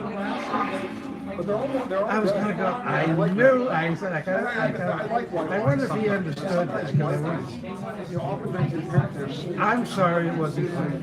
No worries. I don't like a sweet. When they talk about a sweet wine, I go, no. But like a heavy port, fighting wine. Well, anyway, Good thing, yeah. We like. we'll talk some other time. It's not Talk even more than you think. I'm drunker than I am. I haven't even had a can of drops of drink. I love it. I would love it. You know about the blood. You know what the second drunk is. The second drunk. When you go really overindulge in alcohol and you pass out. The second drunk happens when you wake up in the morning and you drink a large amount of water, you get drunk all over again for about 10 minutes. That's okay, I'm really not. But you don't get hungover from that. Well, doctor, is that good? I got the second drunk was just as nice to avoid dumping one drunk. Second drunk gets I like that one. Yeah, but I was so surprised by that water effect. Someone told me about it and said, I'm going to try that. Bring the alcohol to what? But as far as preventing the methodology preventing hangovers is after you finished all your drinking, or you go to sleep, you drink lots of water. And then you take whatever vitamins and whatever supplements you have, you take those and you drink lots of water, and you can wake up and You'll get up 7 times already. well, you might have to do that. But the thing is, all the side effects of alcohol are dehydration. I mean, dehydration is the root cause of different things. And the sugar, which is like, when I realized that alcohol metabolizes in the sugar, I was like, kids, when do they act like they do? I'm going to introduce them. Hear ye, hear ye. Hear ye, hear ye.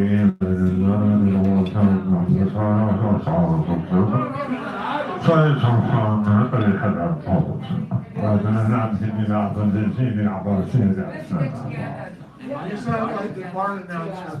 No, the bar announcer is like this. That's Bart. As opposed to the New York Central, going up the Hudson with, Iron, next stop, Iron. Yeah, everything ends with a Y. Change it brown. So we're gonna start the second show, and Rob is our kicker offer. Oh, Richard is the kicker. Sorry, I'm gonna get that straight one of these fine days. Richard is kicking us off. Rob's the minute. They switched it up on me. Why am I supposed to remember anything? Well, I was. I know, but no. See, it's supposed to be. Never mind. You're going. I know. We'll get this worked out. I think they told me about they switched it last time. I switched it. Anybody got an iPhone? Bob. No. I had it right. Bob. White courtesy sandwich, please. White courtesy sandwich. White courtesy sandwich, Thanks, please. Bob. Everybody will get hurt. Thank you, ladies and gentlemen. All right, shut up. Thank you. Are you the expert that I'm supposed to be listening to about the No, don't listen to him. I'm trying to do this one-handed. I listened to him once. I got 9 to live. It's like that old story, what would you do without coffee? And the answer is 10 to 15. Oh my goodness. I know, but they always do that. I want to say something about the native thing. I haven't written anything specifically about it, but we always are talking about. The plug is out. Oh, You got it? I was wondering why it wasn't working. I was working. And then I noticed the light wasn't on. Oh, is it now? Try it now. Hello? There you go. Now we're happy. Happening. Give him a round of applause now. He's up here. As I was saying, we talk a lot about what happened to the East and the Plains Native people, but living in California, we seem to forget that the worst genocide ever perpetrated against the Native people, period, was done here in California. Well, all over the state. In toto. And again, remember as some people Native people call Thanksgiving or on Thanksgiving, that we do live on a lonely land. And on Black Friday, they meet over in Emeryville every day to remind the shoppers that they are shopping on a graveyard. Anyway, the first one I'm going to try to pull out of my behind. Woohoo! This is called, I haven't named it. Find myself on Market Street, the main artery of the city. where the veins and the other arteries go out to the neighborhood. One night I find myself coming in from Chinatown, walking down toward the aorta of the city. I hear a sax player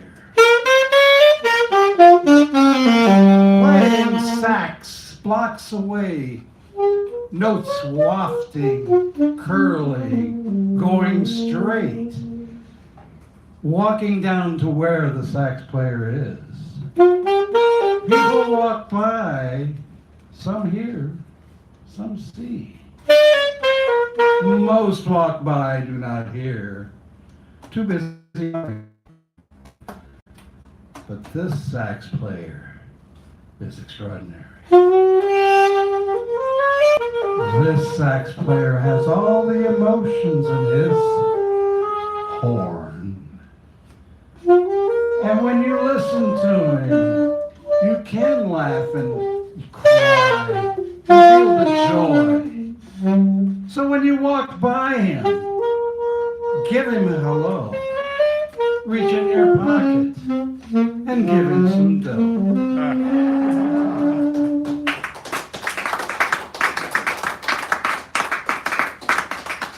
Last week I gave the city hell, as you remember. Well deserved. This week I'm going to read a little love poems. Nice. City of Seven Hills. What keeps me here in the city of Seven Hills? City cold, fractious, ups, downs, backwards, forwards. A Mediterranean city stuck in USA, out of place on the surface, but still an Usan city. What keeps me tied to the city of seven deadly pleasures? The city of laughter, struggle, tragedy. City of upheaval, revolution, with streaks of ugliness, blandness, lameness, creeping into where Sky Pilot has two hills dedicated to gods. Grace Cathedral on Nob Hill, to St. Mary's Cathedral, also known as Boobs Cathedral, or the Maytag Washer of churches on Cathedral Hill. Look at the shadows of 10 and 2 and you'll understand these names.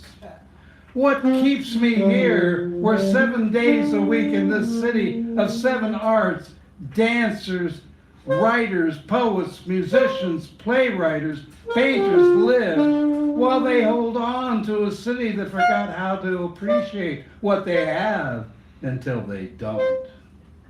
Then they'll turn into a theme park, shopping mall, like they did the 8.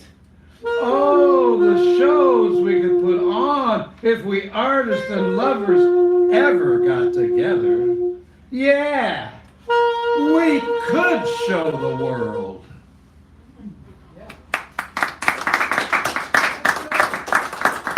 And the noon shaming. We shame mothers for breastfeeding, but unable to shame the beast no matter what it does. Leaders who are as dumb as the day is long in Alaska in the summertime, or put it another way, as dumb as the night is long in the wintertime, rules us, or so they believe. Beast voted for beast. Other beasts gerrymandering everything, guaranteeing there will be no democracy. The beast plays to those who brought us to the beast, are dumb all over with ugly meanness on the side, like the beast. This house is not going to stand divided. Better get away before the fall. The new Civil War replacing the old one, where I would love to see a coming together. Don't see it happening. Too diseased. Maybe too late. Take a look out your window, see anything different? If there ever was a norm, gone a long time ago. There will be no new norm. This word used to have a meaning will be excised from the lexicon of words. Shame.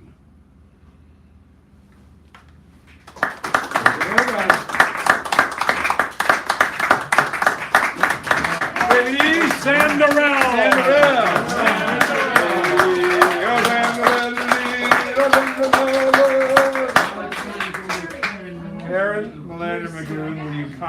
come forward, Thank you so please. much. Take the mic in hand and take us to Never Never Land. Never, oh, I like that. Take the mic in hand and take us nowhere. Okay. Hi. Hello. I'm not, but I will be. What, hi? Yeah. Okay. After you become a steamed poet? Yes, Yeah. esteemed. Highly esteemed. No matter how baked I get. Highly steamed, I thought it was Steamed. supposed to be. Highly steamed rather than baked. Oh, well, you know. Yeah, but a highly esteemed in any event. Yes. I was looking at little creatures in my readings, and so my first two are on little creatures. It has very little to do with Thanksgiving and the Ohlonies, but anyway. Flying souls of the world. We speak of angels with wings, flying harbingers of good. Insects, fragile yet strong, nourishing the world, pollinating, lighting the sky on fall evenings like tiny lanterns of tiny stars, skimming across ponds, food for fish, frogs, birds, disappearing like fallen angels as their world warms. And with them those they nourish grow quieter, then silent, under an insect apocalypse. Yeah, we're losing our insects. Watch out. You know, the next time you hit that mosquito, no, it's okay. Tiny monsters found up in Canada when this biologist picked up this little bit of dirt and let it saturate in water for a while. Little tiny monster. A tiny microscopic entity. Hemimastigote. Oh, I've heard about those. Exists, an ancient life belonging to an unknown evolutionary tree, living from wavy hairs moving randomly, harpooning its prey, smaller than a 200th of a millimeter, with its mouth on the side, sucking its food, observed under microscope as an alien form called a monster, a very small monster. Not fitting into our perception of non-monsters in our known world, yet living eons in Nova Scotia, in Canadian dirt, scooped up by Jana Iglet, curious biology student who watered her scoop of soil 2 weeks, until one day her tiny microscopic creature emerged from the dirt, reincarnated phylum of a family tree we never knew existed. That's what you get for having time to read. Well, also, you know, the other thing is she was just curious. She always carried those vials around. Yeah, she went on her little expeditions, and wherever she hiked, she'd say, I think I'll scoop up a little dirt here. Fantastic. Parrots. San Francisco parrots scream in the morning air, waking the day with delightful cacophony. Choruses of birds in modern dissonance review the city streets in their pre-dawn flight, parading the avenues, consecrating again the city into a new day. Stars and children. Stars in the night sky, no more numerous than children walking from Honduras, Guatemala, El Salvador, away from violence, away from slavery, away from purchase for war, away from home to the unknown where they may be caged, separated from their loved ones, faced again with trauma and darkness and stars.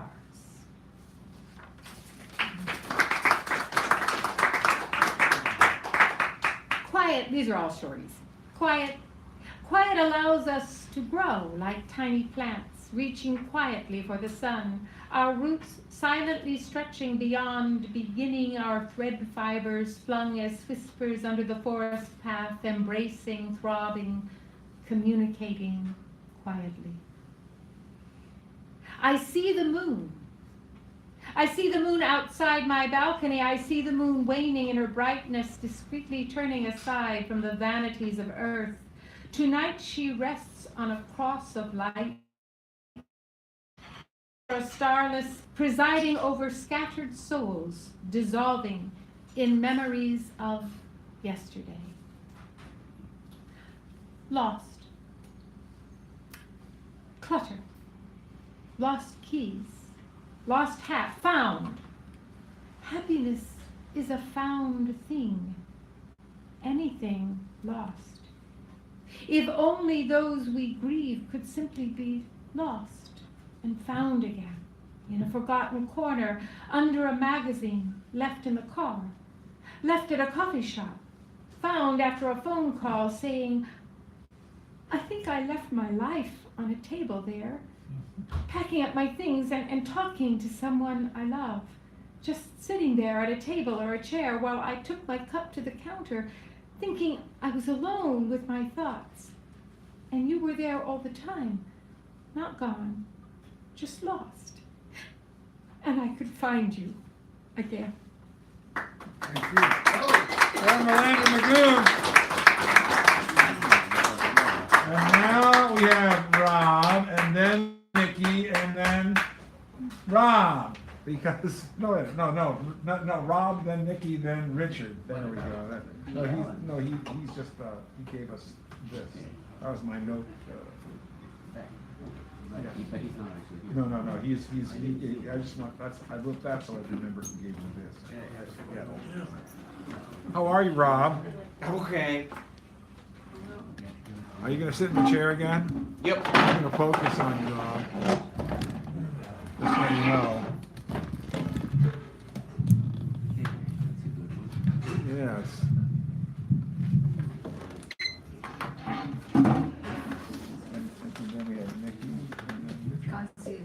Hello. Okay. I will get back to the theme with my second song. But for the first song, I thought that on this night, that perhaps something that was a little uplifting would be a welcome break. Are you really going to do uplifting? I am going to attempt uplifting. I am going to attempt to channel Pete Seeger. This is a song that when I finished the first draft of it, I realized I had written the most mawkish, artless piece of tripe that the world had ever seen, and if it were a human baby, I would have mercy killed it swiftly. But I kept working on it, trying to give it a little light, and I may have succeeded. The only thing that you need to know is there is an abbreviation that is going to come at you, and private property is the phrase, and of course the abbreviation for that is just PP. This is called RIPP.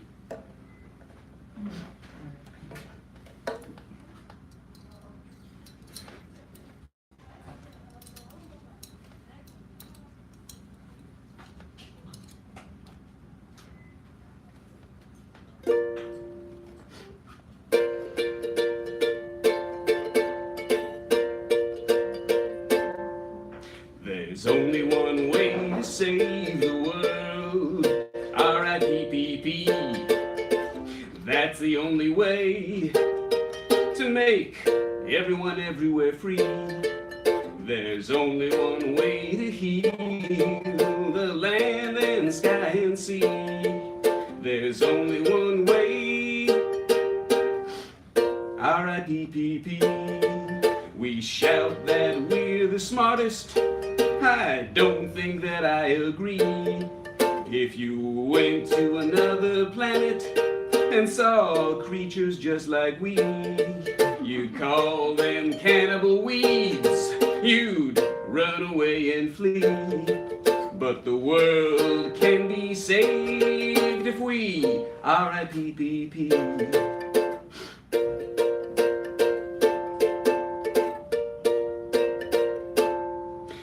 Living under a blanket, a blanket of barbarity.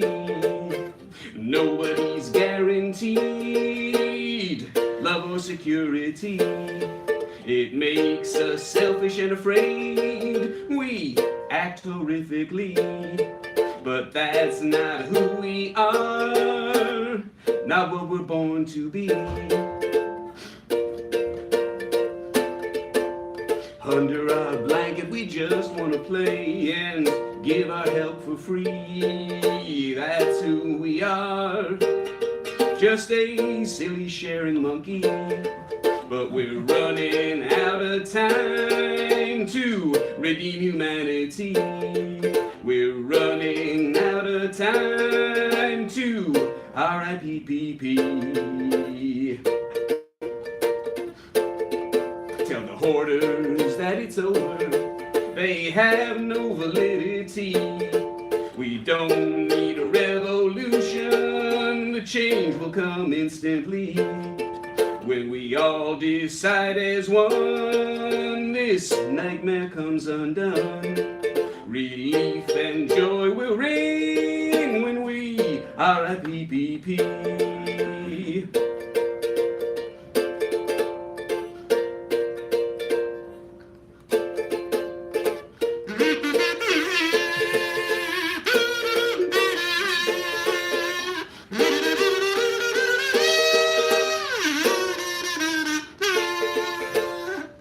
R.I.P.P.P. Everyone, everywhere free. Not down with O.P.P.P. P on P.P. That's it. P on P.P. Everybody. P on P.P. Oh yeah. P on P.P. P on P.P.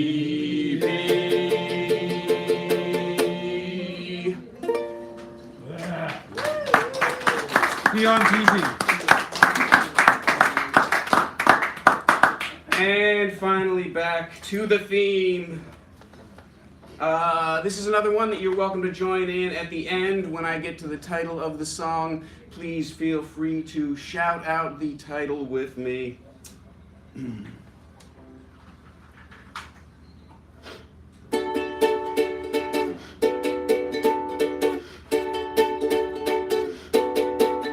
I was dreaming when I wrote this, forgive me if it goes astray. But when I woke up this morning, could have sworn it was Judgment Day. America on trial by a jury of Buffalo. Shouting genocide and rape, you know I didn't want to know. Say, nuke away, KKK, climate change, oops, party done. So tonight we're gonna party like it's 1491. I was dreaming when I wrote this, so sue me if it ain't too clear. But when I woke up this morning, could have sworn it was Judgment Year. Humanity on trial by a jury of dodo birds. Deforestation and dead oceans was all I really heard. Say, nuke away, KKK, climate change, oops, party done. So tonight we're gonna party like it's 1491. If you won't get naked, don't bother knocking on my door. I got a goddess in my pocket, and baby, she's ready to roar. Everybody's got a gun, we all could die any day. But before that happens, let's dance this night away. Say, nuke away, KKK, climate change, oops, party done. So tonight we're gonna party like it's 1491. Say, nuke away, KKK, climate change, oops, party done. So tonight we're gonna party like it's 1491. Don't you wanna go? 1491, 1491. Don't you wanna go? 1491. Don't you wanna go? 1491. Don't you wanna go? 1491. That's right. Nikki Nikki is next. Nikki is next. And then we go back to Richard, and then we take care of these fine prizes designed, as I like to say, with your mind in mind. Really short, girl.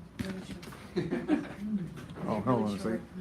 Was I close? That's good, that's good, right there. I'm a lot shorter than I thought. I remember one time I got these pants hemmed, and then I looked and I held them up and I said, Jesus, this is not right. This is not right at all. And I put them on, they fit. And I was like, oh my God, like a dwarf, which is fine. Like, whatever. I'm good with people. Hi, you guys.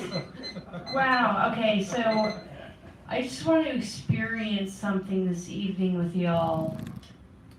I know there's a lot of like anti-Thanksgiving people here, but what I would like to do is actually look at a glass half full, and I would like to kind of come from my upbringing of Thanksgiving, because I think it's important to get kind of all like aspects and prospects and like dimensions and all that kind of stuff.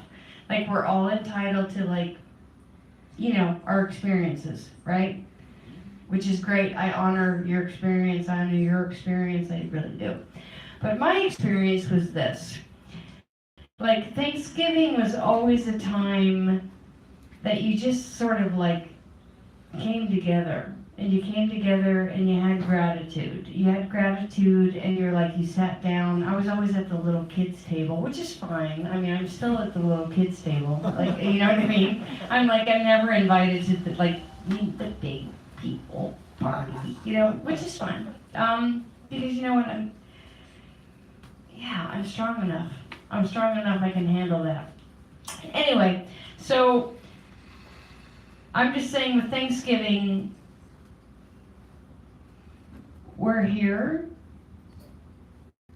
It's Wednesday. Tomorrow's Thursday. I realize Thanksgiving is always on a Thursday, but you know what? We got a roof over our head. We're all together. We are experiencing a creative community here, and it's a really, really big deal, because a lot of us, if we didn't have this, we would just want to like hit our heads into that white Kia right there. We just want to hit our heads into the white Kia, like fucking goddamn dramatic, goddamn white Kia. So, but we don't have to do that because we're all together tonight. So, I recently lost my job unexpectedly a couple of weeks ago, and I have to tell you something. I like this piece of corner. I don't know who's not eating this piece of corner. Bob. Like Bob. Okay, he left, but I'm just gonna angle it a little bit like more my style. I'm happy. I am so happy. I am not waking up at 4:47 in the morning. Yeah. Like, listen, no, clap to that, please. At 4:47 in the morning is wrong.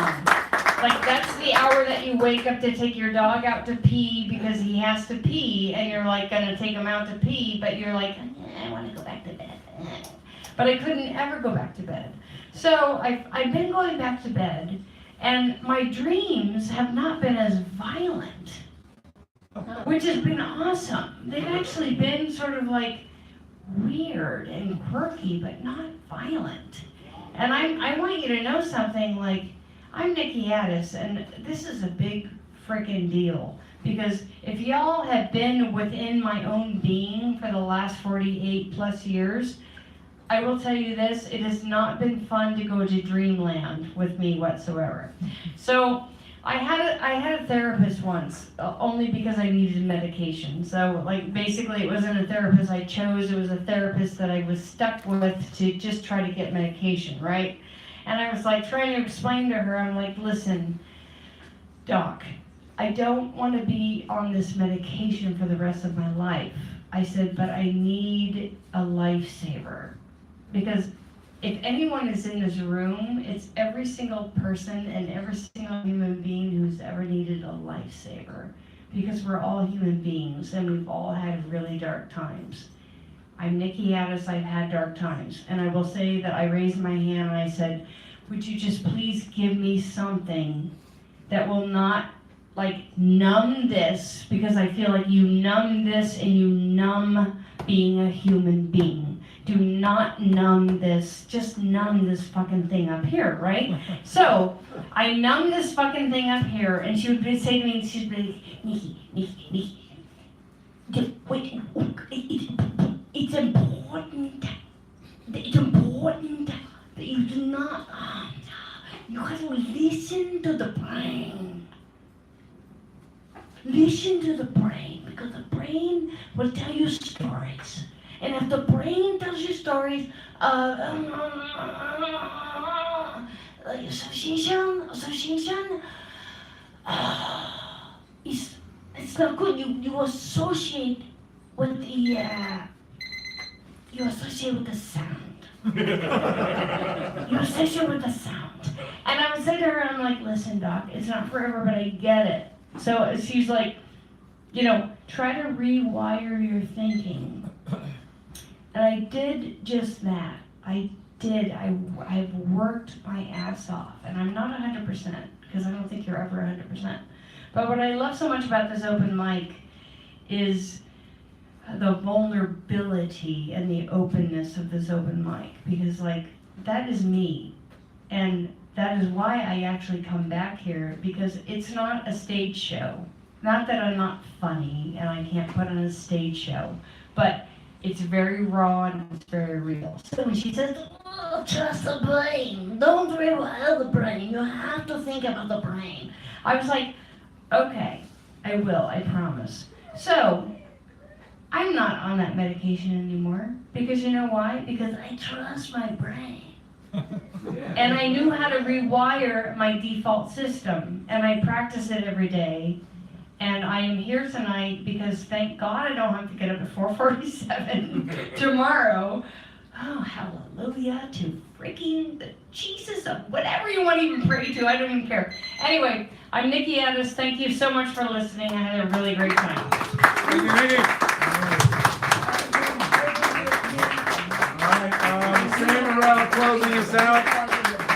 You might have seen Sam Morrell. Actually, I call him the Slighties. And Erdreich will be The Erd. The accompanist. The Erd. yes. Now stay exactly. No, David, move to the other way. Move, there you go. I can't see his, I have to read while he's. Oh, jeez. Well, this was different angles before. Yeah, there. Can I do it this way? Woo, yeah. Like mine. You're blocking completely now. Now, there you go. Now that's good. That's good. Keep your feet Okay. still. We're doing this one first. Okay, breathe.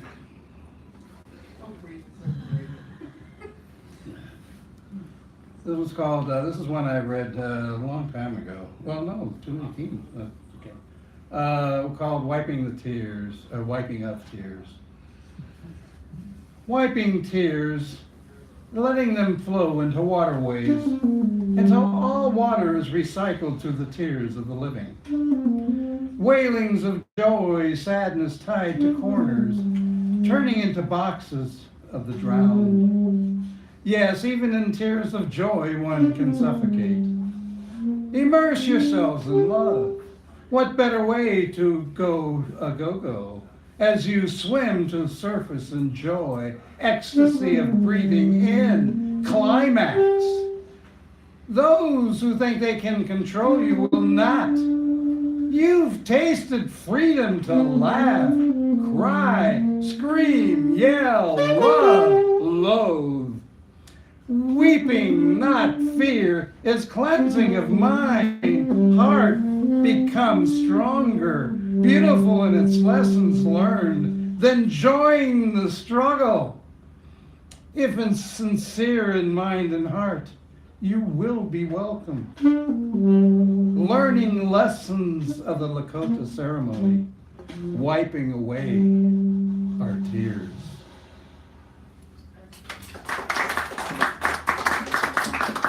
As you know, my resident rump, as you notice I dropped a couple of letters, Tom. wants to destroy most of what he can of our, the rest of what is left of our parks. This is called Bears Ears Listen. Ancestors here, listen, have been since they left their bodies, some believe. Bears' ears, like many areas, face danger since bearded fork-tongued ones came. Bears' ears still are listening, perturbed, disturbed. The 6 nations of the Sway lived here before the bearded fork-tongue appeared, is spiritually, culturally relevant to these 6 nations. Sacred area occupied over 13,000 years, now reduced to whims of a madman whose anger is the color of his orange hair or skin, while his ilk uses rump to profit, kills past. And so we do not respect those who came before, even our own. If a profit is to be made, we sell. Who needs beauty when you can make money? There are other nations who respect those who came before, preserve these sites of honor. Humans come before all over to see the wonder. In USA, they come to see the destruction of the sacred.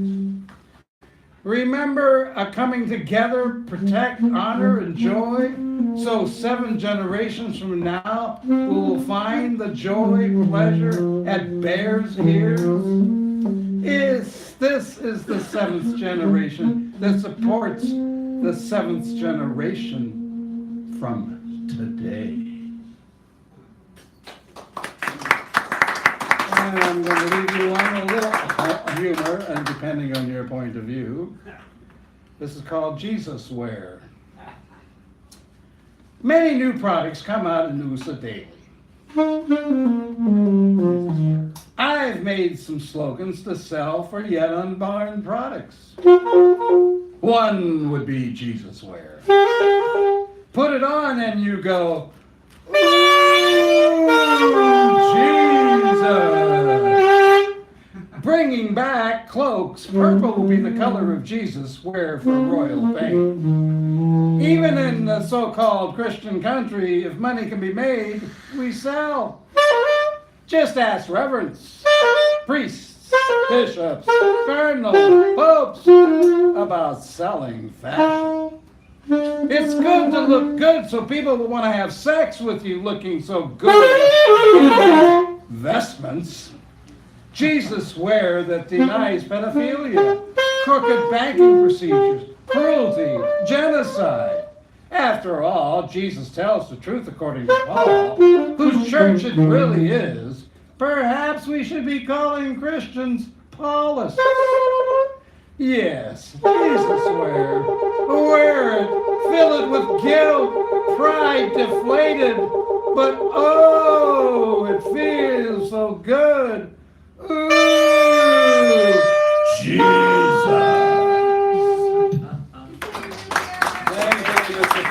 Jesus Wear. Well, we have come to another conclusion, but I'm going to take care of these door prizes. Now, you know, most people know this, but when you came in, you signed your name next to a number, and these handy-dandy cards have numbers on them, which I've been shuffling. People know that I do this, but I pass it over to my co-pilot, who will then cross-check them while I introduce the prizes or reintroduce them. Lorraine Carey, Black Ice. Bruce Bagnell's The Self-Evolution Spa. This is a great book. I have a copy of that. California Quarterly. This was from before the change. Let me just see. Yes, it was.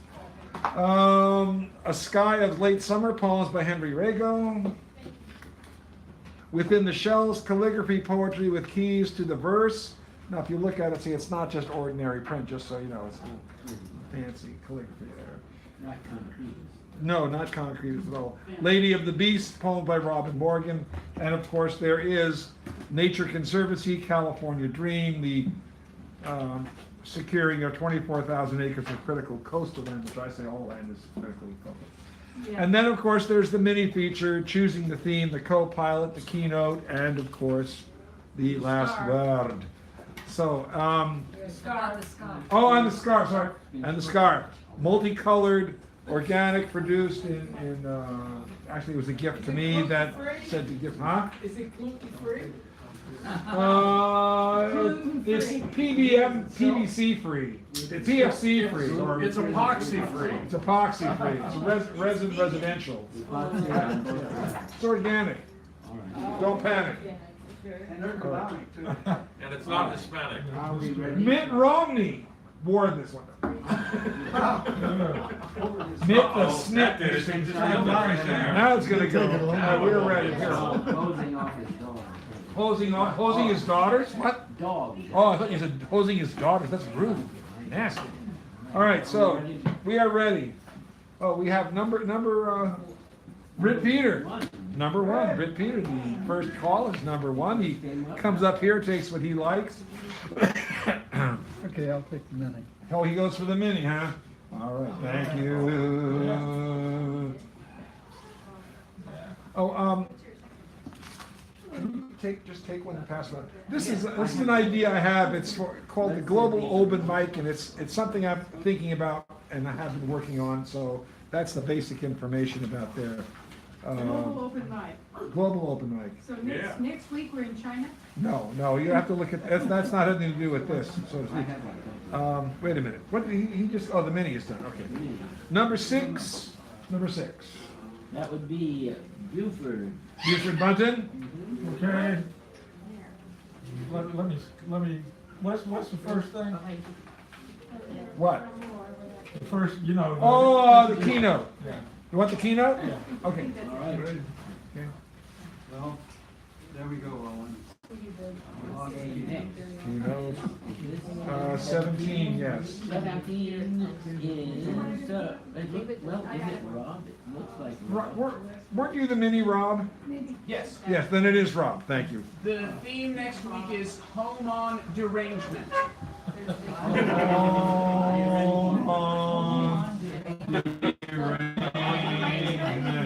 I have a couple of good pieces for that. Number 8. Number 8 is David Erdreich. I thought it was number 9. You are. So it's Antoinette is number 8. Antoinette. I take a one. It's Antoinette. Thank you. Sorry about that, David. My eyes. My eyes adore you.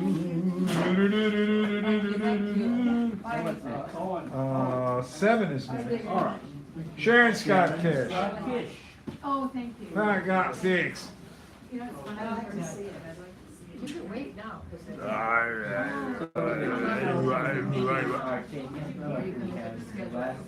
We have the last word, the theme. No, we have the theme. We have the theme. Sorry about that. God Almighty.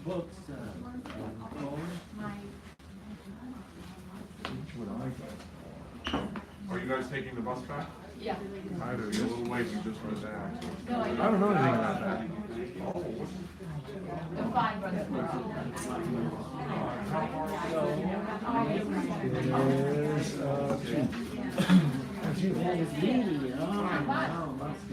It's almost mushroom season. Yeah, no, I was telling Bruce, we're a little early. Thank You you. just come out the first break. But if it rains, Some different voices here. Yes, we try to, they try to do different things. Yeah. So would you like one of these? Oh, Just asking. Yeah. Yes, you're gonna. Yeah. Okay, please pass it.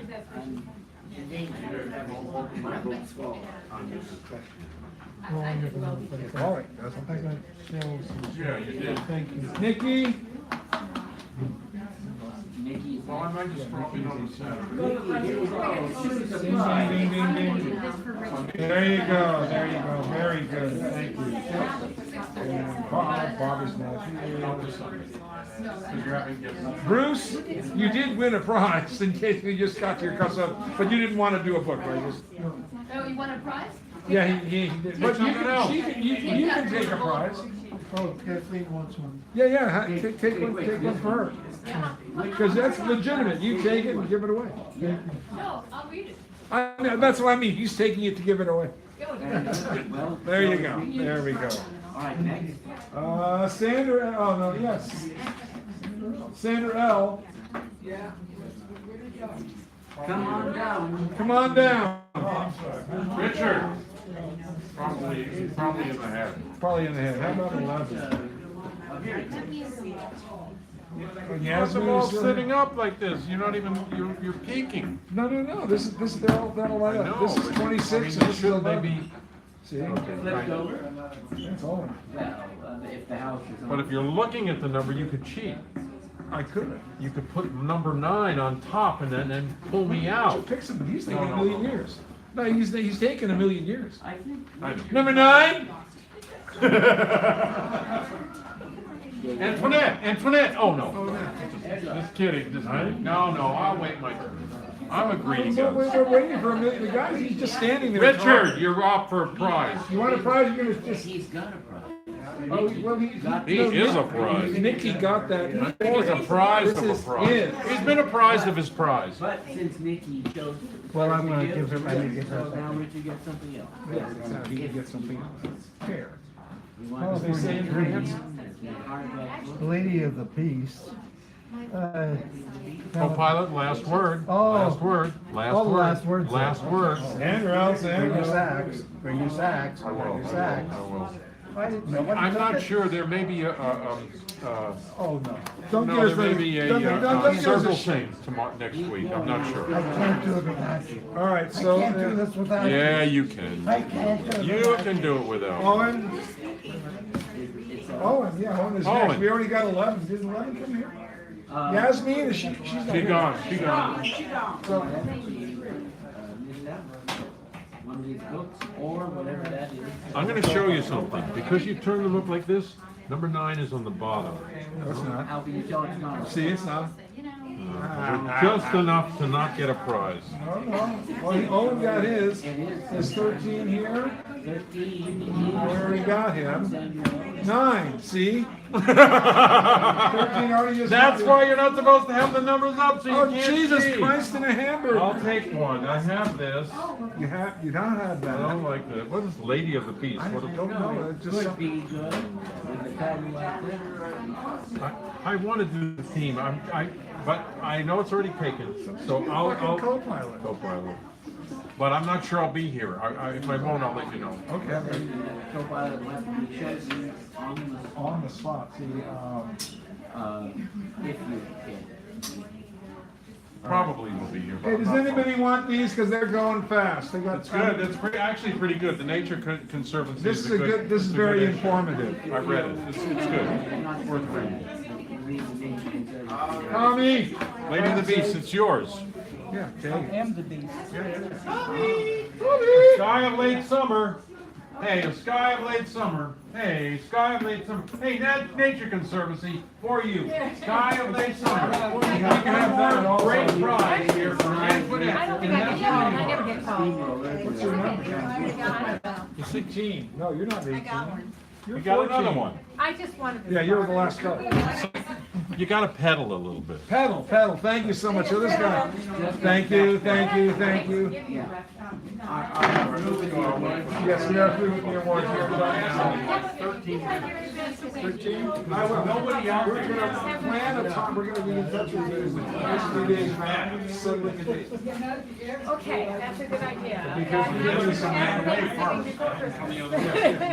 Yeah, because. Now it starts going. I know. It'll have to be after December 9th or something like that. Okay, well, December 15th, somewhere around there. that's a bad one. Oh, thank you. All right, well, thank you once again. Thank you, that's. Put this here. I think that everybody framed one. Yeah, I think it was recorded well. I have a lot of friends who are used to well, I also do but the word team. Well, I know you had approved for about 10 minutes. You gotta make a song. I'll enjoy you. You too. Well, watch it there. How are you? Which one hurts more? No. Everything hurts. But you know what? Everything is beautiful in its own way. I was trying to be Ed schmaltzy. Sullivan's show. Ed Sullivan, a really big shoe. What's that one chorus they sing in Hair? Ed Sullivan. It's in Hair. I don't know. I remember LBJ took the IRT down to Poor Street, USA. When he got there, what did he see? The youth of America on LSD. LSD, LBJ, IRT, USA. I like that song. We're early. See you next week. Next week. Next week. Ever hear that country and western tune, LSD made a wreck of me? No, I've never heard. I'll look that up. Oh, there you are. Wait for the whole room down even before I can get through.